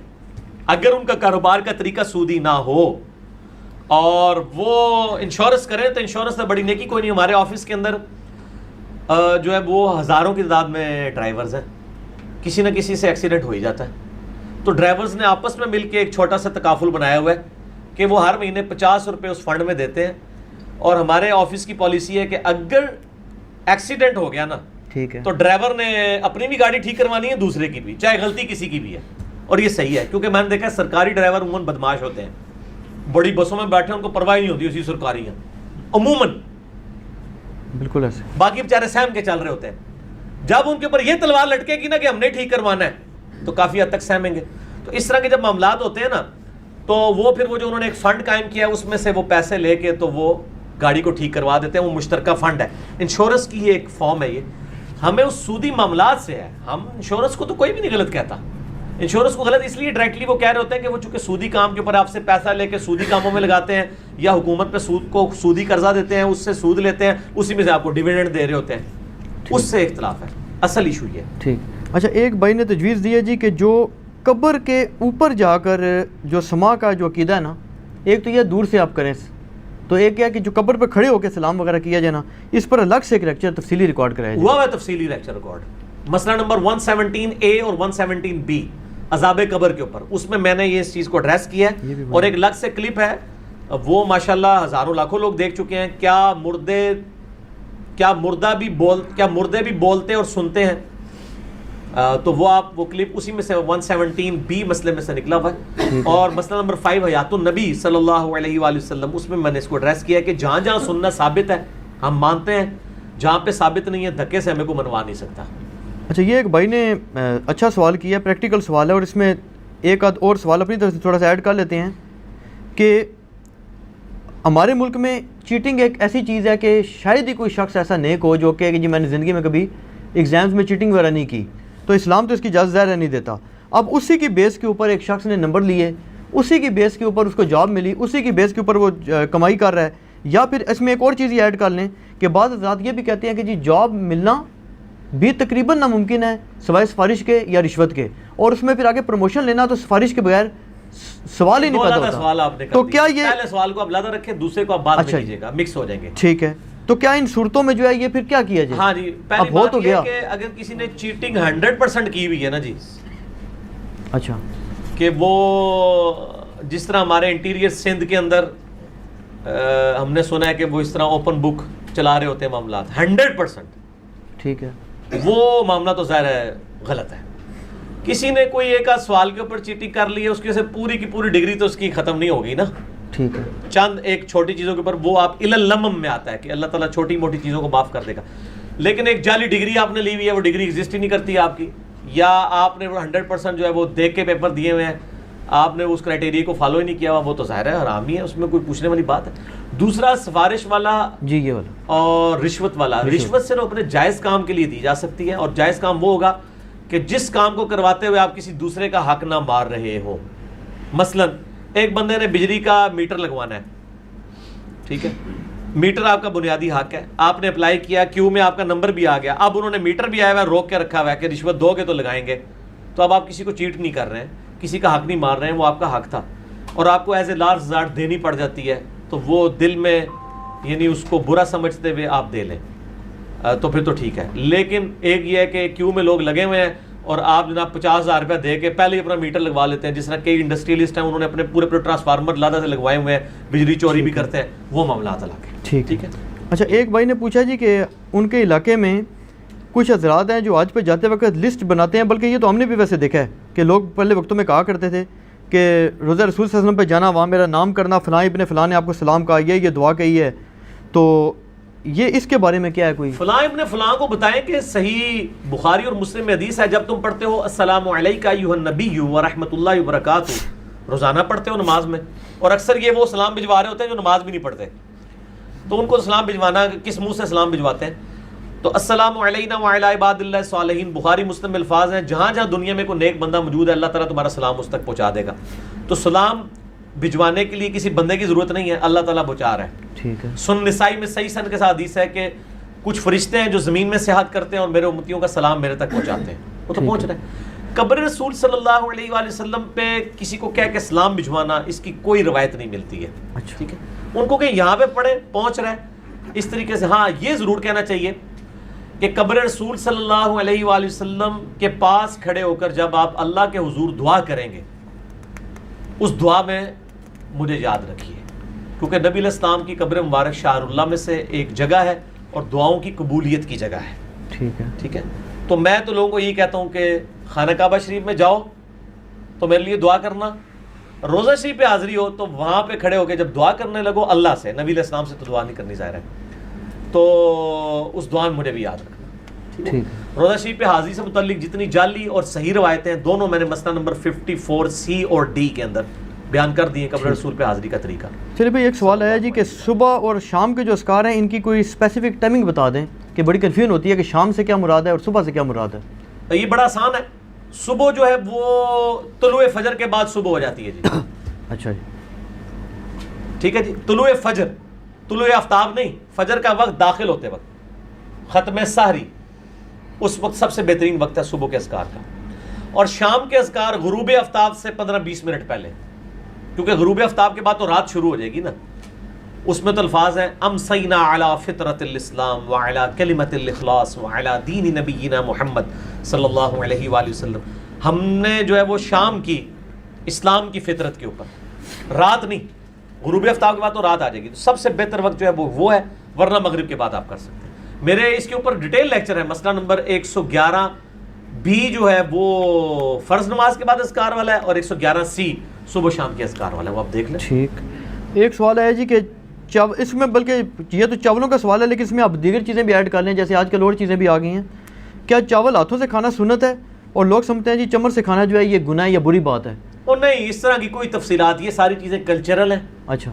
ٹھیک ہے نا جی. ان کو ان چیزوں کے اوپر نہیں لے کے جانا چاہیے. جو بندہ چمچ کے ساتھ کھا رہا ہوتا ہے وہ بھی ہاتھ سے ہی کھا رہا ہوتا ہے. ٹھیک ہے. کیونکہ ہاتھ سے ہی چمچ پکڑی ہوئی ہوتی ہے نا. تو اس میں کوئی ٹول استعمال کر لیا جائے، اس میں کوئی حرج نہیں ہے. ان کو چمچوں کے اندر تو اسلام ان کا گھسا ہوا ہے. ان سے یہ پوچھیں، یہ جو آپ نے 20-20 30-30 لاکھ روپے کی گاڑیاں چندوں کی خرید کے اپنے نیچے لگائی ہوئی ہیں، اس میں تو کسی نے پوچھا کہ گدھے پہ بیٹھنا سنت ہے یا 20 لاکھ کی گاڑی میں بیٹھنا سنت ہے. ساڈے کول تو پھر علم الکلام والی جواب جے یہ سنیا جائے تک انہوں نے چمچ سارا اسلام وڑدا جے تک کانٹیاں وچ. حالانکہ پہلا سوال یہ ہونا چاہیے کہ گدھے پہ سواری کرنا سنت ہے یا جو ہے وہ 10 لاکھ روپے کی کار میں. وہاں کبھی سوال نہیں کریں گے، اس میں خود بیٹھے ہوئے ہوتے ہیں. ٹھیک ہے نا جی. جی بالکل. تو ان چیزوں کا اس سے کوئی تعلق نہیں. ان معاملات میں صرف یہ دیکھا جائے گا کہ ان چیزوں سے منع کیا گیا، ٹھیک، وہ آپ کام نہیں کریں گے. ایسے مسلم شریف میں حدیث ہے کہ الٹے ہاتھ سے کھانے سے نبی علیہ السلام نے منع فرمایا. بس آپ الٹے ہاتھ سے نہیں کھائیں گے، دائیں ہاتھ سے کھائیں گے، چمچ سے کھائیں، چاہے کانٹے سے کھائیں، چاہے آپ ہاتھ سے توڑ کے کھائیں، چاہے منہ سے توڑ کے کھائیں، جس طریقے سے. اور کھانے کی چیزیں بھی سب اس میں پھر آ گئی نا، پیزا ہو گیا، برگر ہو گیا. کئی لوگ کہتے ہیں جی یہود و نصارہ کی ڈش ہے، آپ کیوں کھا رہے ہیں؟ میں پھر وہی بات کروں گا کہ جو لوگ کہہ رہے ہوتے ہیں یہود و نصارہ کی ڈش، ان کے ہاتھ میں وہ جو مہنگے مہنگے موبائل ہیں سامسنگ کے اور آئی فون، ٹھیک ہے، وہ امام کعبہ نے بنایا ہوا ہے. ہاں جی. یا وہ رائیونڈ میں تیار ہوا ہے، یا ملتان شریف میں تیار ہوا ہے، یا بغداد شریف سے آیا ہے، یا اجمیر شریف سے آیا ہے. وہ بھی تو انہوں نے ہی بنا کے دیا نا. بالکل. تو اس پہ تو کبھی انہوں نے سوال نہیں کیا. تو برگر کے اوپر ان کا اشارہ آ جاتا ہے. ان کو کہ یہ جو آپ باقی چیزیں کھا رہے ہیں، بریانی ہو گئی ہے، باقی چیزیں ہو گئی ہیں، یہ کوئی نبی علیہ السلام نے تو نہیں آپ کو طریقہ اس کا سکھایا ہوا. ٹھیک ہے نا. تو یہ ساری غیر علمی باتیں ہیں. اچھا ایک آیا جی کہ بس حلال چیز ہونی چاہیے. ٹھیک ہے جی. قرآن کسی غیر مسلم کو پڑھنے کے لیے دیا جا سکتا ہے کیونکہ وہ تو ظاہر نجس ہے، غیر مسلم تو ناپاک ہے. اچھا. اور مسلمان تو پاک ہو تو سکتا ہے. کس فرقے کا ہو تو پاک ہے؟ میرا تو سوال پھر یہی ہوگا نا. کیا بریلوی کہتے ہیں کہ اہل حدیث پاک مسلمان ہیں؟ شاہ جی بولو نا. یہ تو نہیں کہتے. نہیں. ہاں. کیا اہل حدیث کہتے ہیں کہ بریلوی پاک مسلمان ہے؟ کیا کہتے ہیں سنی کہتے ہیں کہ شیعہ پاک مسلمان ہے؟ تو یہ تو سوال ہی پرانے ہو گئے. یہ انجینئر صاحب کے میدان عمل میں اترنے سے پرانے سوال تھے. ہوں مسئلہ ہی خراب ہو گیا ہوا ہے, ہوں سوالوں کو بدلنا پینا ہے. ٹھیک ہے, نیٹ سی والا کوئی چکر نہیں ہے. یہ غیر مسلم کو آپ, میرا اس پہ یوٹیوب پہ کلپ ہے, غیر مسلم کو قرآن پڑھنے کے لیے دے سکتے ہیں, اور اس میں بعض علماء نے کا ترجمہ دیں عربی نہ دیں, بالکل غلط ہے. غیر مسلم کو آپ قرآن پاک نہ دیں, بے شک کوئی مسئلہ نہیں, وہ نیٹ سے ڈاؤن لوڈ کر کے پڑھ لے گا. مصیبت کیڑی ہے, انہوں نے کہا جی بے رحمتی ہو جائے گی. بے رحمتی کرنے واسطے انہوں تہاڈے کول لینا ضروری ہے, مارکیٹ میں جا کے لے نہیں سکتا. سوال ہی سارے جعلی تھے. کیا تو میرا آپ یوٹیوب پہ لکھیں کیا نان مسلم کو سلام کر سکتے ہیں, کیا نان مسلم کو قرآن دے سکتے ہیں, میرا کلپ کھل جائے گا. میں نے علمی دلائل دی. علی بھائی وہ جو بات پھر ہے کہ اس کو اپنا وضو کے بغیر ہاتھ نہ لگاؤ, قرآن پاک میں کہیں نہیں لکھا وضو کے بغیر ہاتھ نہ لگاؤ, یہ تو علماء نے ترجمہ کیا ہے. قرآن میں لکھا ہے لا یمسہ الا, میں نے اس لیے کہا میرا کلپ دیکھیں, اس میں نے یہ باتیں کی ہیں. ٹھیک ہے, لا یمسہ الا المطہرون. اللہ تعالیٰ نے کہا یہ کافر کہتے تھے کہ یہ جنات نے قرآن نازل کیا, اللہ تعالیٰ فرماتا ہے یہ فرشتوں نے نازل کیا ہے. اچھا, قرآن اس جگہ پہ ہے فی کتاب مکنون, فی کتاب مکنون لا یمسہ الا المطہرون تنزیل من رب العالمین. ٹھیک ہے, یہ لوح محفوظ سے اللہ نے اتارا ہے, وہاں پہ کوئی ناپاک روح نہیں جا سکتی ہے, وہاں پہ فرشتے پاکیزہ جاتے ہیں. اچھا باقی جو اس کے اچھا یہ جو حافظ قرآن ہے جی, اس کے تو سینے میں قرآن ہوتا ہے, سینے میں, تو آپ اس کو ٹائلٹ میں کیوں جانے دیتے ہیں؟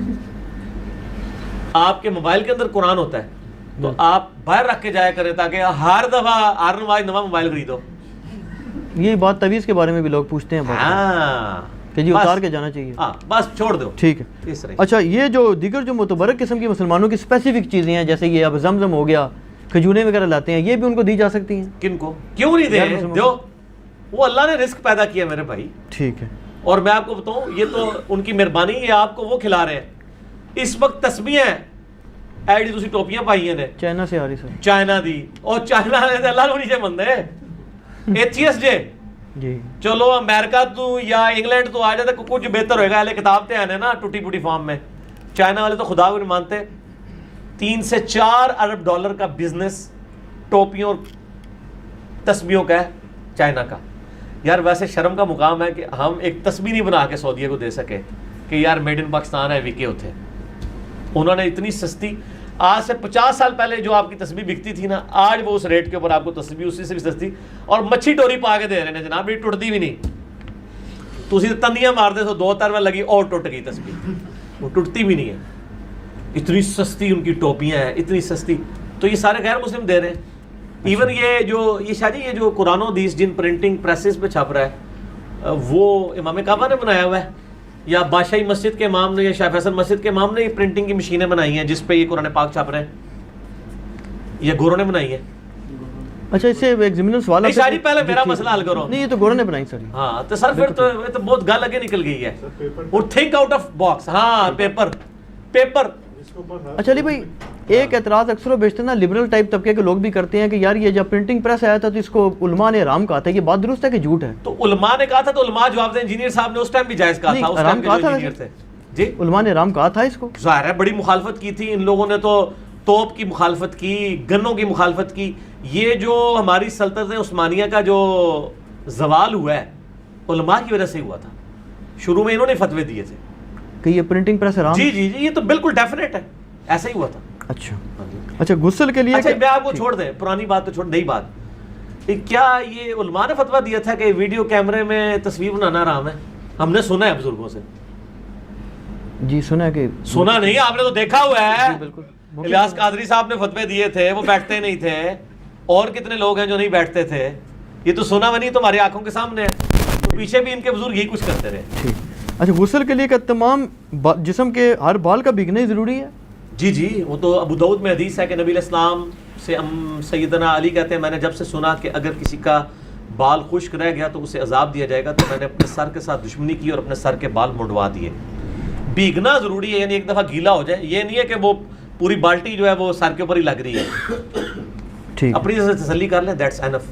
کوئی ضرورت نہیں زیادہ. نماز میں آنکھیں بند کر لی جائیں اگر, تو اس میں کیا کوئی کباط ہے؟ کوئی بات نہیں, جائز ہے. بلکہ شیخ زبیر لزئی صاحب چونکہ خصوصاً اہل حدیث کو اس پہ زیادہ اعتراض ہوتا ہے نا, ان کا تو کلپ بھی اس کے اوپر چڑھا ہوا ہے. میں نے جو ان کا کوسچن آنسر سیشن ریکارڈ کیا تھا ایک مسجد کے اندر, ایک تو ان کی اکیڈمی میں کیا تھا, ایک مسجد کے اندر, اس میں انہوں نے کہا تھا کہ کوئی حرج نہیں ہے, اس طرح کی کوئی ممانعت نہیں آئی ہے.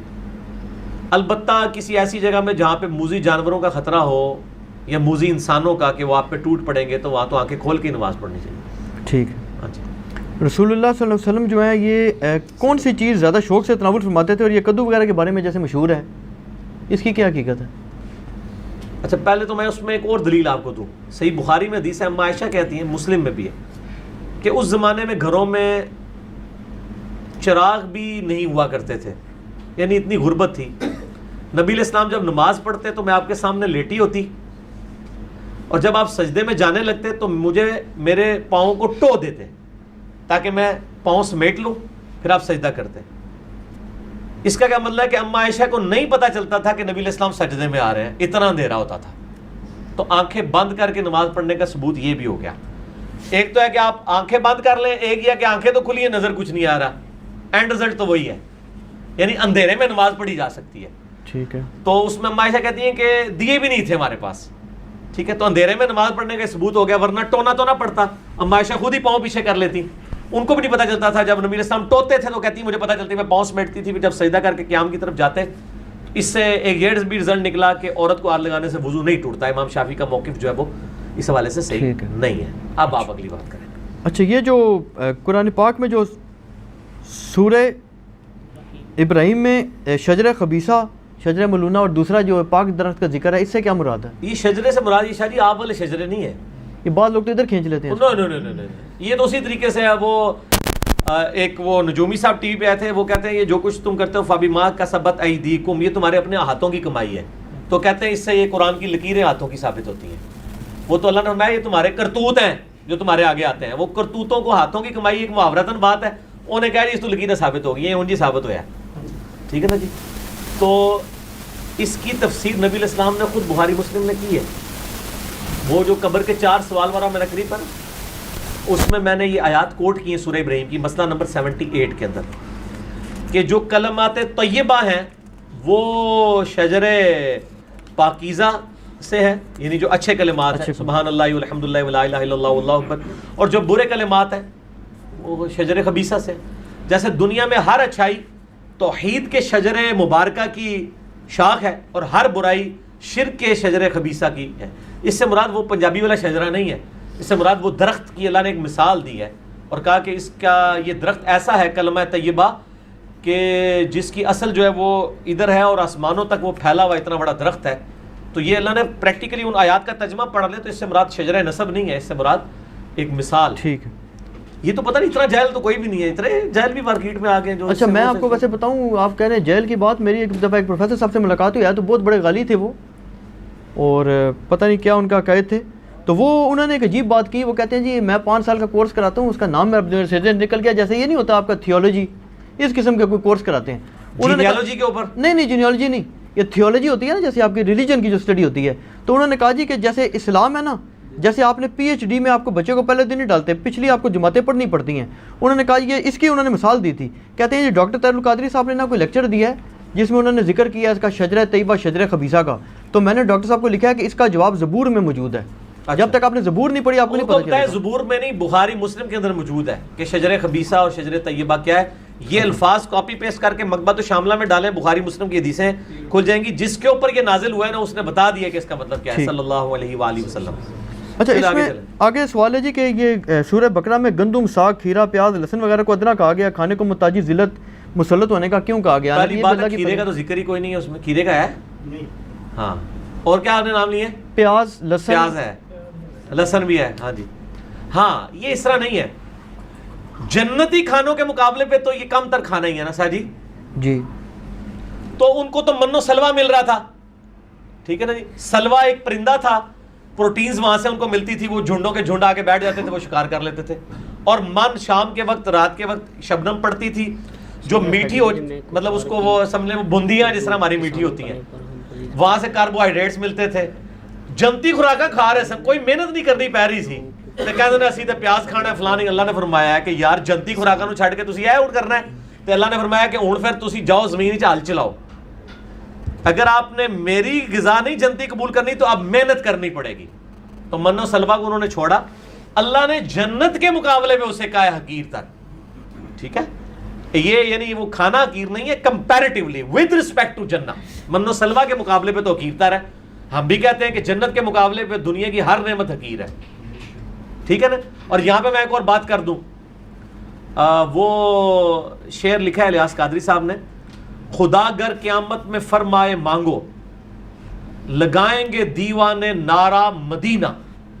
وہ کہتے ہیں کہ ہم سے قیامت والے دن اللہ نے پوچھا نا کہ بھئی کیا چاہیے, تو ہم جنت نہیں مانگیں گے, ہم مدینہ مانگیں گے. اس کا جواب غلام سو سعیدی صاحب نے بڑا پیارا دیا ہے. انہوں نے کہا حضرت صاحب قیامت والے دن تو نبی علیہ السلام نے جانا ہے جنت میں, تو ہم نے مدینے میں آگے کیا لینا ہے؟ ہائے ہائے ہائے ہائے, او یار مدینہ مدینہ اس لیے تھا کہ نبی علیہ السلام ہے, جو تو دولہا ہی اسے ٹر گیا ہے تو مدینہ دے سٹیٹس وہی ہو گیا جو باقی شہران ہے. تو خدا گر قیامت میں فرمائے مانگو تو ہم تو نعرہ لگائیں گے ہمیں جنت الفردوس میں نبی علیہ السلام کا پڑوس چاہیے, مدینہ شریف نہیں چاہیے, ٹھیک ہے. مدینہ شریف دنیا میں آپ مانگے کہ مدینے میں موت ملے, جو مسلم میں حدیث ہے جو مدینے میں مرے گا اس کی شفاعت میں کروں گا. تو ترمذی میں حدیث ہے مدینے میں موت مانگو. صحیح بخاری میں حضرت عمر کی دعا ہے, اے اللہ مجھے مدینے میں موت دینا اور شہادت کی موت, اور دونوں دعائیں حضرت عمر کی قبول ہوئی ہیں, ٹھیک ہے نا. دنیا میں تو ہم مدینہ مانگیں گے لیکن مرنے کے بعد تو جنت الفردوس مانگنی ہے, ٹھیک ہو, اور دنیا میں بھی آخرت کے لیے جنت ہی مانگنی ہے, ٹھیک ہو گیا. اچھا ایک سوال ہے جس کی کچھ سمجھ نہیں آئی کہ قوم سبا کو اللہ تعالیٰ نے کیوں تباہ کیا تھا حالانکہ شیطان کو ان پر کوئی اقتدار نہ تھا؟ قوم سبا کو, یہ ملکہ سبا والی قوم جو ہے, یہ ایک ہسٹوریکل کوسچن ہے. وہ شرک تو کرتے تھے نا, وہ سورج کی پوجا نہیں کرتے تھے. قرآن پاک میں نہیں آیا, وہ حدود کہتا ہے کہ میں نے دیکھا ہے کہ وہ سورج کو پوجتے ہیں, اللہ کی پوجا کرتے ہیں. مشرک تو تھے نا. کن بندوں کی دعا قبول نہیں ہوتی؟ یہ سوال ہے. جی سوال ہے. ہر مسلمان کی دعا قبول ہوتی ہے کسی نہ کسی فارم میں. جامع ترمذی اور مسند احمد میں حدیث ہے کہ یا تو جو مانگا جاتا ہے وہی دے دیا جاتا ہے, یا اس کے بدلے کوئی تکلیف دور کر دی جاتی ہے, قیامت کے دن تک کے لیے اس کو سٹور کر دیا جاتا ہے, ٹھیک ہے. تو میرا دعا کے اوپر بھی یعنی ایک مسئلہ 82 ریکارڈڈ ہے, اس میں میں نے یہ ساری حدیثیں بتائی ہیں.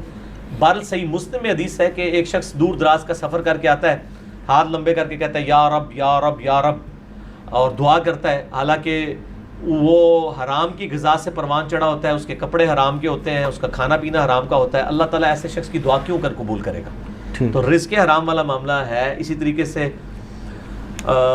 جامع صحیح مسلم میں حدیث ہے کہ جو کسی نجومی کے پاس فال نکلوانے کے لیے گیا 40 دن تک اللہ تعالیٰ اس کی کوئی نماز قبول نہیں کرے گا. جب نماز ہی قبول نہیں کرے گا تو دعا بھی قبول نہیں کرے گا. ٹھیک. اچھا ایک سوال ہے جی کہ دھوکے باز بندہ ہو, کوئی بھی کسی قسم کا فراڈ وغیرہ کرتا ہو تو اس کے پیچھے نماز ہو جاتی ہے؟ پھانسی کی ہے نا.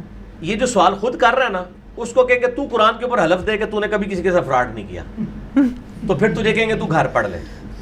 یعنی ہم لوگ آئیڈیل کی تلاش, ہمارے یہاں پہ بھی وہ سیاستدانوں کے خلاف اتنی بڑی باتیں لوگ کر رہے ہوتے ہیں, جی فلانا چور, فلانا ہے, فلانا بھی. میں یہ کہتا ہوں یار آپ کیا ہو؟ تو آپ میں سے ہی وہ ہے نا, جس طرح وہ ایک لڑکا فیل ہو جاتا ہے نا, تو اس کا باپ کہتا ہے کہ بیٹا تو کیوں فیل ہوا؟ وہ کہتا ہے جی ابا جی وہ جو آپ کا فلاں دوست ہے اس کا بیٹا بھی فیل ہو گیا. وہ کہتا ہے پتر تو کیوں فیل ہویا؟ وہ کہتا ہے ابا جی جو فلانا تھوڑا دوست ہے وہ دا بیٹا بھی فیل ہو گیا. کہنا میں تمہیں پوچھ رہا ہوں. انہوں نے کہا ابا جی میں بھی تھوڑے دوستوں کے نال ہی سا نا, میں بھی فیل ہی ہونا سی نا, ٹھیک ہے نا جی. تو جب ہم خود ہی یہی کچھ ہیں تو ہمارے اوپر بھی وہی لوگ ہی آئیں گے نا.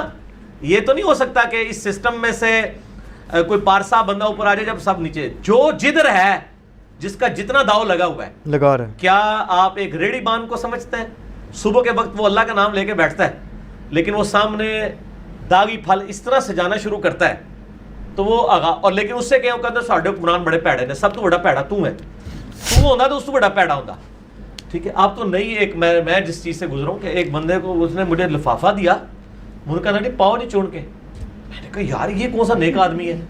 میں نے چون کے امرود ڈالے.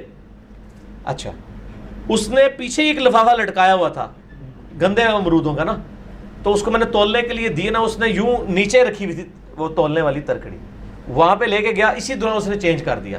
لیکن اسی انجینئر صاحب ہے نا, میں تسلی کرتا ہوں جو انہیں گنڈا ماریاں سب کچھ کر لیا. میں کہ جناب منو دیو, میں نے اس کی گریں کھولا, میں نے کہا یہ یار یہ تو بھائی تبدیل ہو گیا مجھے لگتا ہے, وہ میرے والے کدھر گئے ہیں؟ وہ کہتا نہیں دے دو, میں ہوتا ہوں دینا. اس کی بجائے میں انہوں کہتا یار یہ تو کیا کی, میں نے یہ نہیں کہا, میں نے اس کو بینیفٹ آف ڈاؤٹ دیا. اس نے پھر مجھے خود چن کے صاف صاف ڈال دیے. اچھا یہ اکثر لوگ جو ہے نا وہ کہتے ہیں ہم نے چننا نہیں ہے بغیر چنے ہوئے, تو میں ان کو کہتا ہوں ٹھیک ہے آپ ڈالیں. یہ میں آپ کو فروٹ خریدنے کا طریقہ بتا رہا ہوں, آپ ڈالنے دیں ان کو. جب وہ ڈال لیں نا ورنہ اگر آپ کہیں گے نا میں چننا ہو کہنا کرنا لفافہ چلنا سی تو وہ ڈال لینا تو ظاہر ہے کہ اس نے 10 دانے ڈالے ہیں 3 ہی اس نے داغی ڈالے ہوں گے یا 4, اس سے زیادہ نہیں ہوتے ہیں, اسی میں انہوں نے حرام کمانا ہوتا ہے. تو آپ وہ 3-4 ایک ایک کر کے ان کو کہ یار وہ ہوئے تھے غلطی نہ لگتا ہے خراب آ گیا اے کوئی اور کر دیو کر کے میں نے اس طرح کیا وہ سارے تبدیل ہو جاتے ہیں. یہ طریقہ ہے. اگر آپ پہلے پینا پا کے پہ جاؤ گے اوور کے کا ادھر کرنا لفافہ ہو جا کسی کو پھر تانوں کسی نے نہیں سودا دینا انہوں پان دیو پا لوے گنڈ کھولو جو خراب ہے وہ پیس پکڑائیں جو 1-2 اچھے ہیں اس کی تعریف بھی کریں کہ یار بڑے اچھے پائے نے اے وچ کوئی غلطی نہ لا گیا ذرا دیکھنا اینو کر دو اور پھر شرم و شرمی کاری دے گا. عشر کا بتا دیں جی عشر نکالنے کا کیا طریقہ ہے؟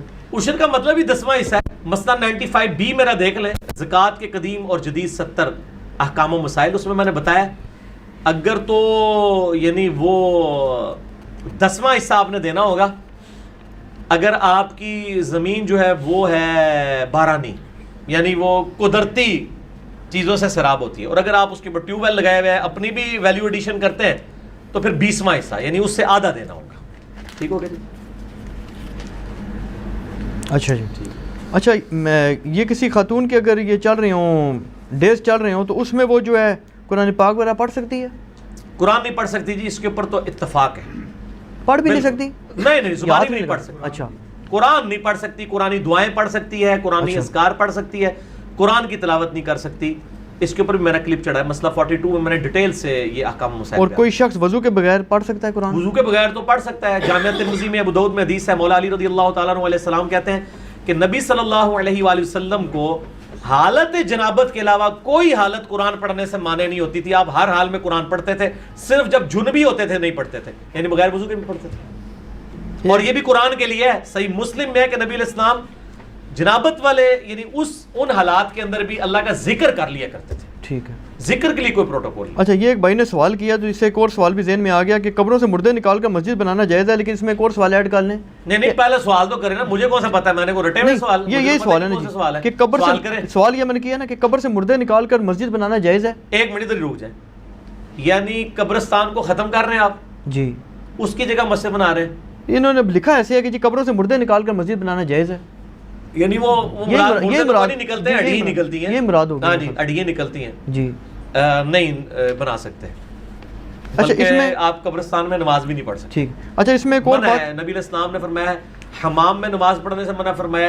ٹھیک ہے. اور آپ نے قبرستان میں نماز پڑھنے سے منع فرمایا. جامعہ ترمذی ابو داؤد کے اندر حدیث موجود ہے, حتیٰ کہ بخاری مسلم میں حدیث ہے کہ گھروں کو قبرستان مت بناؤ, اس میں اللہ کا ذکر کرو. ٹھیک ہے. مراد یہ کہ اور نفلی نماز پڑھو, مراد یہ قبرستان میں نماز نہیں ہو سکتی. تو ویسے اللہ کا ذکر ہو سکتا ہے. نہیں اس میں تو بعض لوگ کہتے ہیں جی دنیا میں کوئی ایسا ذرا ہی کوئی نہیں جہاں قبر نہ ہو. سر یہ تو تھیوری ہے نا, پریکٹیکل بات کریں. جو آپ کو نہیں پتا وہ تو پانی بھی آپ کے لیے پاک ہے. ٹھیک ہے, جب تک آپ کو نہیں پتا. اچھا اس طرح آپ فرضی سوال بنانا شروع کر دیں. اچھا ایک بات اکثر و بیشتر لوگ کہتے ہیں جو سعودی عرب سے آتے ہیں نا وہ بھی اکثر یہ بات کرتے ہیں لوگ بعض نا کہ یار سنا ہے کہ وہاں کچھ عرصے کے بعد نا وہ کوئی ایسا سسٹم کرتے ہیں لاشوں کے ساتھ یا کوئی کرتے ہیں اور بلڈوز وغیرہ. اگر وہ کرتے ہیں تو غلط کرتے ہیں, مجھے نہیں پتا وہ کرتے ہیں یا نہیں کرتے. اچھا لاشوں کی بے رحمتی نہیں ہو سکتی. قبرستان نئے بننے چاہیے, یہ نہیں ہے کہ آپ ان قبرستانوں میں کوئی تذاب ڈال دیں, نئے قبرستان بنائیں, کوئی اس کی اجازت نہیں. بچے نے اگر آدھا قرآن پاک حفظ کر لیا اس کے بعد اس کو اسکول میں داخل کرا دیا اور باقی قرآن اس نے حفظ نہیں کیا تو گنہگار ہے؟ نہیں کوئی گنہگار نہیں ہے. گنہگار اس وقت ہے کہ جب وہ جو آدھا کیا ہے اس کو بھی بلا دے. ٹھیک ہے. یہ جہری کی نمازوں کی جماعت سری اور سری کی جہری کرائی جا سکتی ہے؟ جماعت نہیں کروائی جا سکتی. سجدہ صاحب واجب ہو جائے گا, جان بوجھ کے کریں گے تو یہ گناہ کے زمرے میں آئے گا. البتہ اکیلا کوئی پڑھ رہا ہے تو تھوڑی بہت آواز اونچی کر لے تو ٹھیک ہے.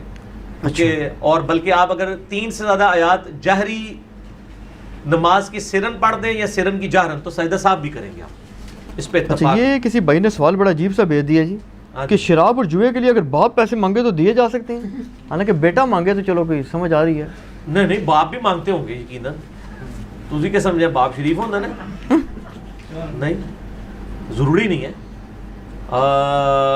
نہیں اس کام کے لیے اگر مانگتا ہے تو نہ کرے, بالکل نہ دیں, بالکل معذرت کر لیں.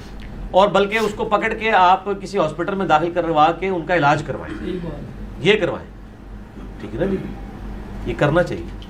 قسطوں پہ کوئی چیز خرید سکتے ہیں کیونکہ قیمتوں کا آپ کو پتہ ہی ہے کہ پھر وہ ہوتا ہے کہ جی قیمت ویسے زیادہ ہوگی. اس کے اوپر میرا کلپ آپ دیکھ لیں, اسلامک بینکنگ انجینئر محمد علی مرزا, میں نے اس میں دلائل دی ہیں کہ قسطوں کا کاروبار کن کن شرائط کے ساتھ جائز ہے. اس میں زبیر علی زئی صاحب کا موقف میں خیال آپ سے فرق ہے؟ جی میں ان کے موقف کے ساتھ ایگری نہیں کرتا, ان کا تفرد ہے اس میں. ٹھیک ہے جی.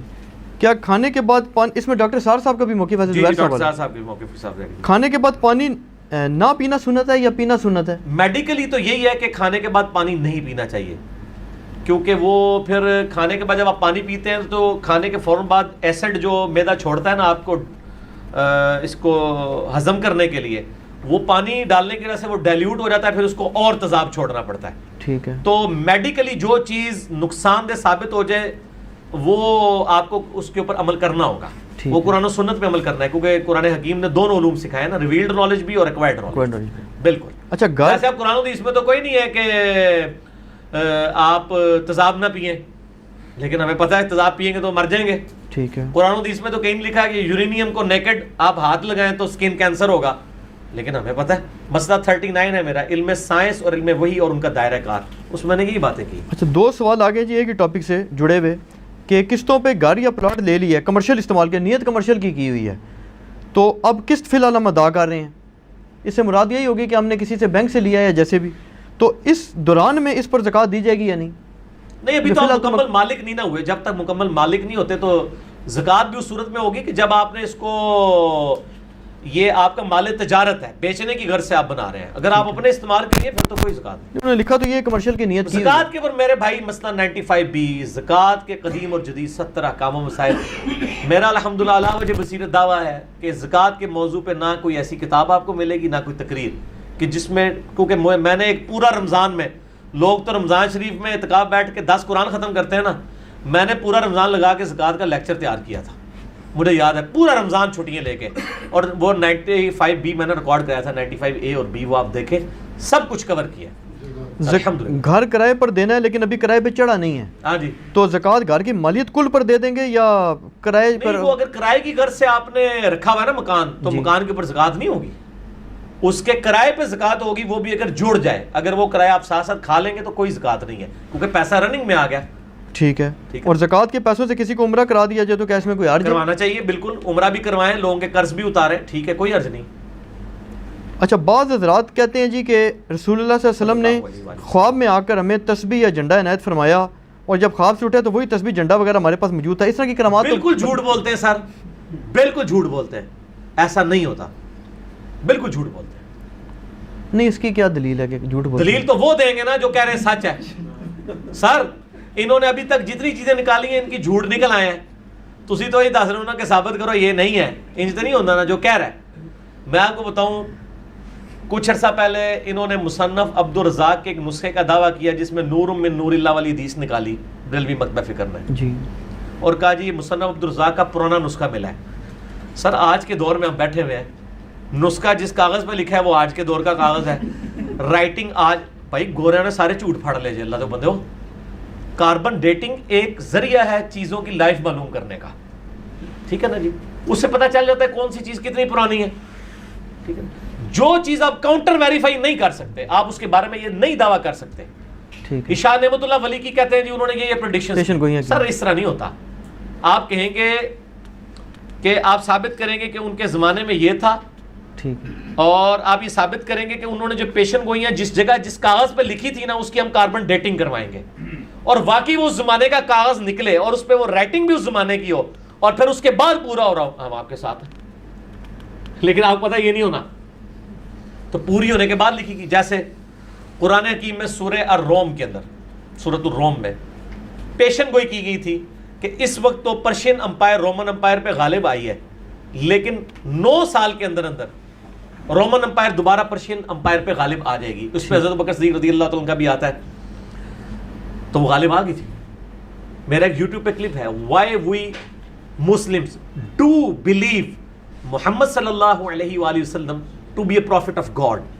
ان کی پروفیسیز کی وجہ سے نبی علیہ السلام نے جو پیش گوئیاں کی تھی وہ پوری ہوئی ہیں، اور وہ ہم بتا سکتے ہیں. آج ہم کاربن ڈیٹنگ سے حضرت عثمان کے زمانے کے نسخے بتا سکتے ہیں کہ موجود ہے. اچھا ہاں جی، کاربن ڈیٹنگ سے. سر وہ پچھلے دنوں جو وہ قرآن پاک نکلا تھا وہ انگلینڈ کے میوزیم کے اندر کاربن ڈیٹنگ میں حضرت عثمان کے زمانے کا نکلا ہے، تو کاربن ڈیٹنگ کرائے نا سر، یہ گھوڑا یہ میدان پیش کریں.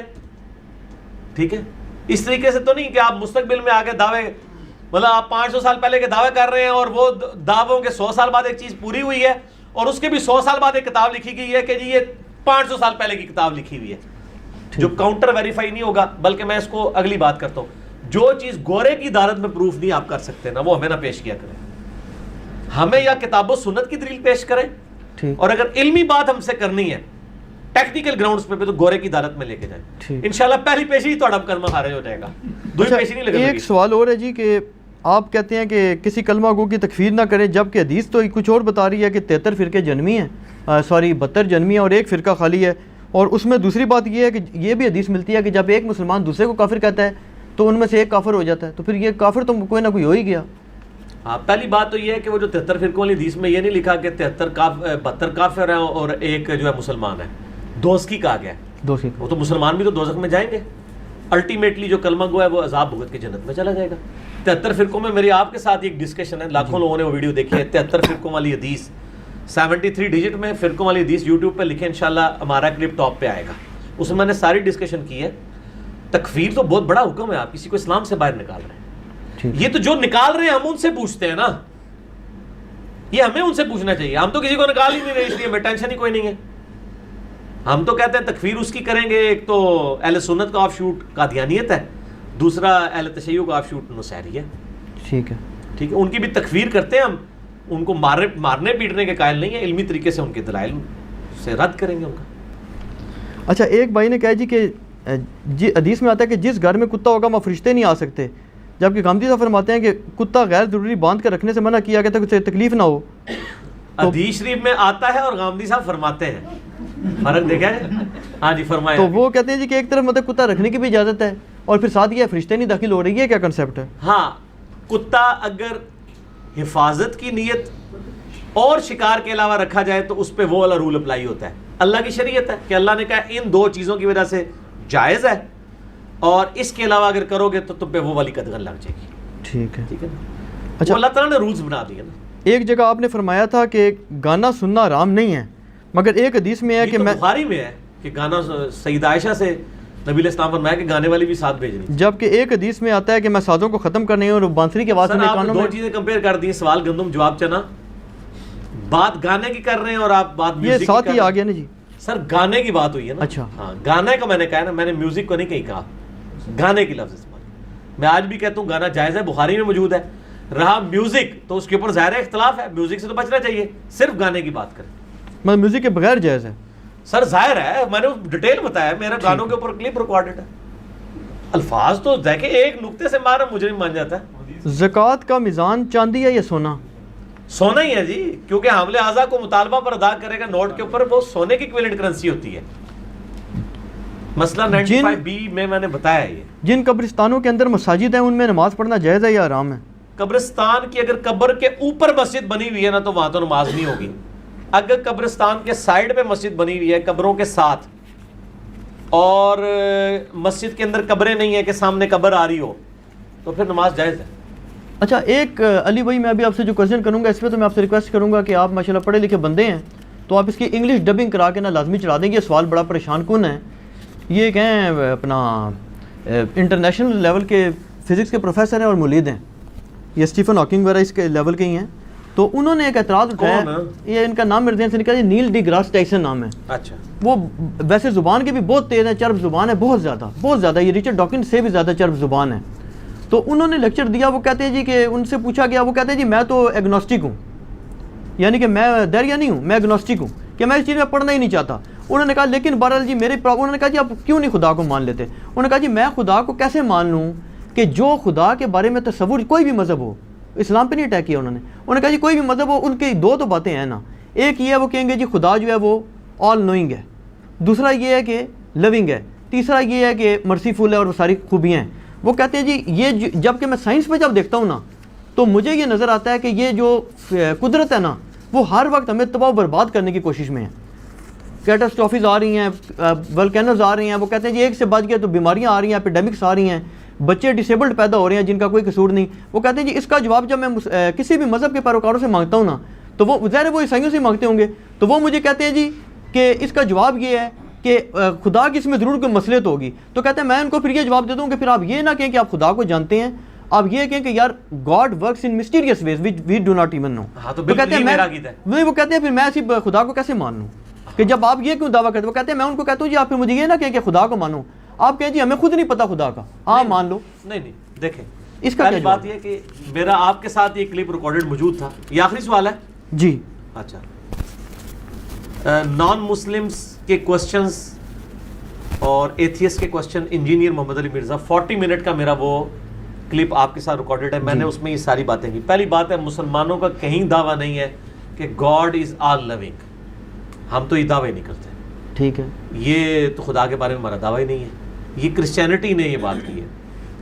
میں اصولی بات کرتا ہوں کہ اگر آپ دنیا کو آخرت کے بغیر سمجھیں گے تو جو ہمارے مخالفین کا مقدمہ ہے وہ مضبوط ہے، اور ہم کسی بات کا جواب نہیں دیتے، جواب کے بغیر ہی کہتے ہیں کہ ان کے اعتراضات بالکل ٹھیک ہے اور ہم ان کے ساتھ ہیں. لیکن ہمارا مقدمہ آخرت کے ساتھ جڑا ہوا ہے. ہم دنیا کو ایک حصہ سمجھتے ہیں، ایک ہول لائف کا ایک پورشن. آخرت کے ساتھ جب اس کو میچ کریں گے تو بالکل فٹ ان ہے کہ اللہ تعالیٰ بغیر آزمائش کے کس طرح کسی کو جانچے، اور اگر بغیر آزمائش کے اپنے علم کی بنیاد پہ جانچ کے پھینک دے تو آپ نے گلا کرنا ہے کہ یا اللہ منو ایک بار موقع تو دینا تکتا میں کنا نیک سا. اللہ تعالیٰ آپ کو موقع دے رہا ہے، سرکمسٹانسز سے گزار کے آزما رہا ہے. آخرت کے ساتھ دنیا کو سمجھیں گے پھر سمجھ آئے گی آخرت. یہ تو ہود بھائی نے بھی باتیں کی تھی حامدی صاحب کے ساتھ، وہ پڑا ہوا ہے کلپ یوٹیوب کے اوپر. حامدی صاحب نے بڑے انٹلیکچوئل وے میں ان چیزوں کے جواب دیے. کوئی پرانے نئے اعتراضات نہیں ہیں، بہت پرانے اعتراضات ہیں. خدا کو تو چھوڑ دیں، یہ جو بندہ یہ بات کر رہا ہے اس کو کہو کہ کیا تم فزکس کی ساری برانچز کو جانتے ہو، تو وہ کیا دعویٰ کر سکتا ہے ساری برانچز کے ہر چیز کو؟ یہ تو آئنسٹائن بھی نہیں کہہ سکتا. تو کیا اس کی بنیاد پہ اس نے فزکس کے ایز اے علم ہونے کا انکار کر دیا ہے، اس سبجیکٹ کا انکار کر دیا ہے؟ وہ کہے گا سبجیکٹ کو میں مانتا ہوں، میری ایکسپرٹیز اتنی تک ہے. تو جو مخلوقات پہ آپ کی ایکسپرٹیز اتنی تک ہے، جو خالق ہے جس کا اتنا ڈائیورسیفائڈ نالج ہے، اس کی ہر چیز کے بارے میں آپ کو نالج ہونا کیوں ضروری ہے؟ آپ کو تو دنیا میں کئی چیزوں کا نالج نہیں ہے، تو آپ اس کی بنیاد پہ اس پورے علم کا تو انکار نہیں کر رہے، تو خدا کا انکار کیوں کر رہے ہیں لاجیکلی اسپیکنگ؟ تو باقی اللہ اس کا پابند تو نہیں ہے کہ وہ آپ کو اپنے سارے فیصلوں کے بارے میں کرے. آپ اپنے کئی فیصلے اپنی اولاد سے نہیں ڈسکس کر سکتے، آپ اگر باس ہیں تو اپنے سب آرڈینیٹ سے نہیں ڈسکس کر سکتے. تو دنیا میں اللہ تعالیٰ نے اس لیے تو نہیں کہ اس نے اپنے سارے معاملات لوگوں سے ڈسکس ہے. اور اسی چیز کو ایڈریس کرتا ہے وہ قصہ خضر اور موسیٰ علیہ السلام. وہ بیسیکلی اسی چیز کے اوپر ہے کہ بظاہر جو کچھ ہو رہا ہوتا ہے ہمیں بعض کا کروشل بھی لگ رہا ہوتا ہے کہ ایک بچے کی گردن مڑ گئی، بچپن میں یتیم ہو گیا. اللہ یہ فیصلہ کیوں کر رہا ہوتا ہے؟ تقدیر کے فیصلے. اللہ تعالیٰ نے ہر بندے کو آزمانا ہے، کسی کو اولاد دے کے، کسی سے لے کے، کسی کو دولت دے کے، کسی سے لے کے. اس نے ہزاروں ٹیسٹ ہر بندے کے لیے مختلف رکھے ہوئے. ٹھیک ہے، دنیا میں کتنے نیک انسان ہیں جو قتل ہو گئے ہیں، اور کتنے بدماش ہیں جو اس طرح زندگی گزارتے رہے. اگر آخرت نہ ہو تو واقعی ان کا اعتراض ٹھیک ہے، یہ تو بڑا ظلم کا نظام ہے. لیکن اگر آخرت ہو کہ وہ دنیا میں قتل ہو کے آخرت کی اربوں سال کی زندگی ان کو مل گئی ہے، تو وہ ان سے ہی پوچھ لیں، وہ کہیں گے یار اسی چنگے رہ گئے تھے. جب وہ خود کہہ رہے ہیں کہ ہم اچھے رہ گئے ہیں، حسین علیہ السلام ان کے ساتھی کہیں گے ہم اچھے رہ گئے ہیں، تو آپ کیوں ان کی طرف سے وکالت کرتے ہیں؟ ٹھیک ہو گیا جی. تو پورے مقدمے کو سمجھیں. ٹھیک ہے جی، میرے خیال ہے اس کو کنکلوڈ کرتے ہیں، تو انشاءاللہ ہم نمازوں کو جمع کرتے ہیں. اللہ تعالیٰ سے دعا ہے جو حق بات میں نے کہی اللہ تعالیٰ ہمارے دلوں میں راسخ فرمائے. اگر جس بات میں میرے منہ سے غلط بات نکل گئی تو اللہ تعالیٰ ہمارے دلوں سے معاف کر دے. سبحانک اللہم و بحمدک اشہد ان لا الہ الا انت استغفرک و اتوب الیک وما علینا الا البلاغ المبین. جزاکم اللہ خیرا و احسن.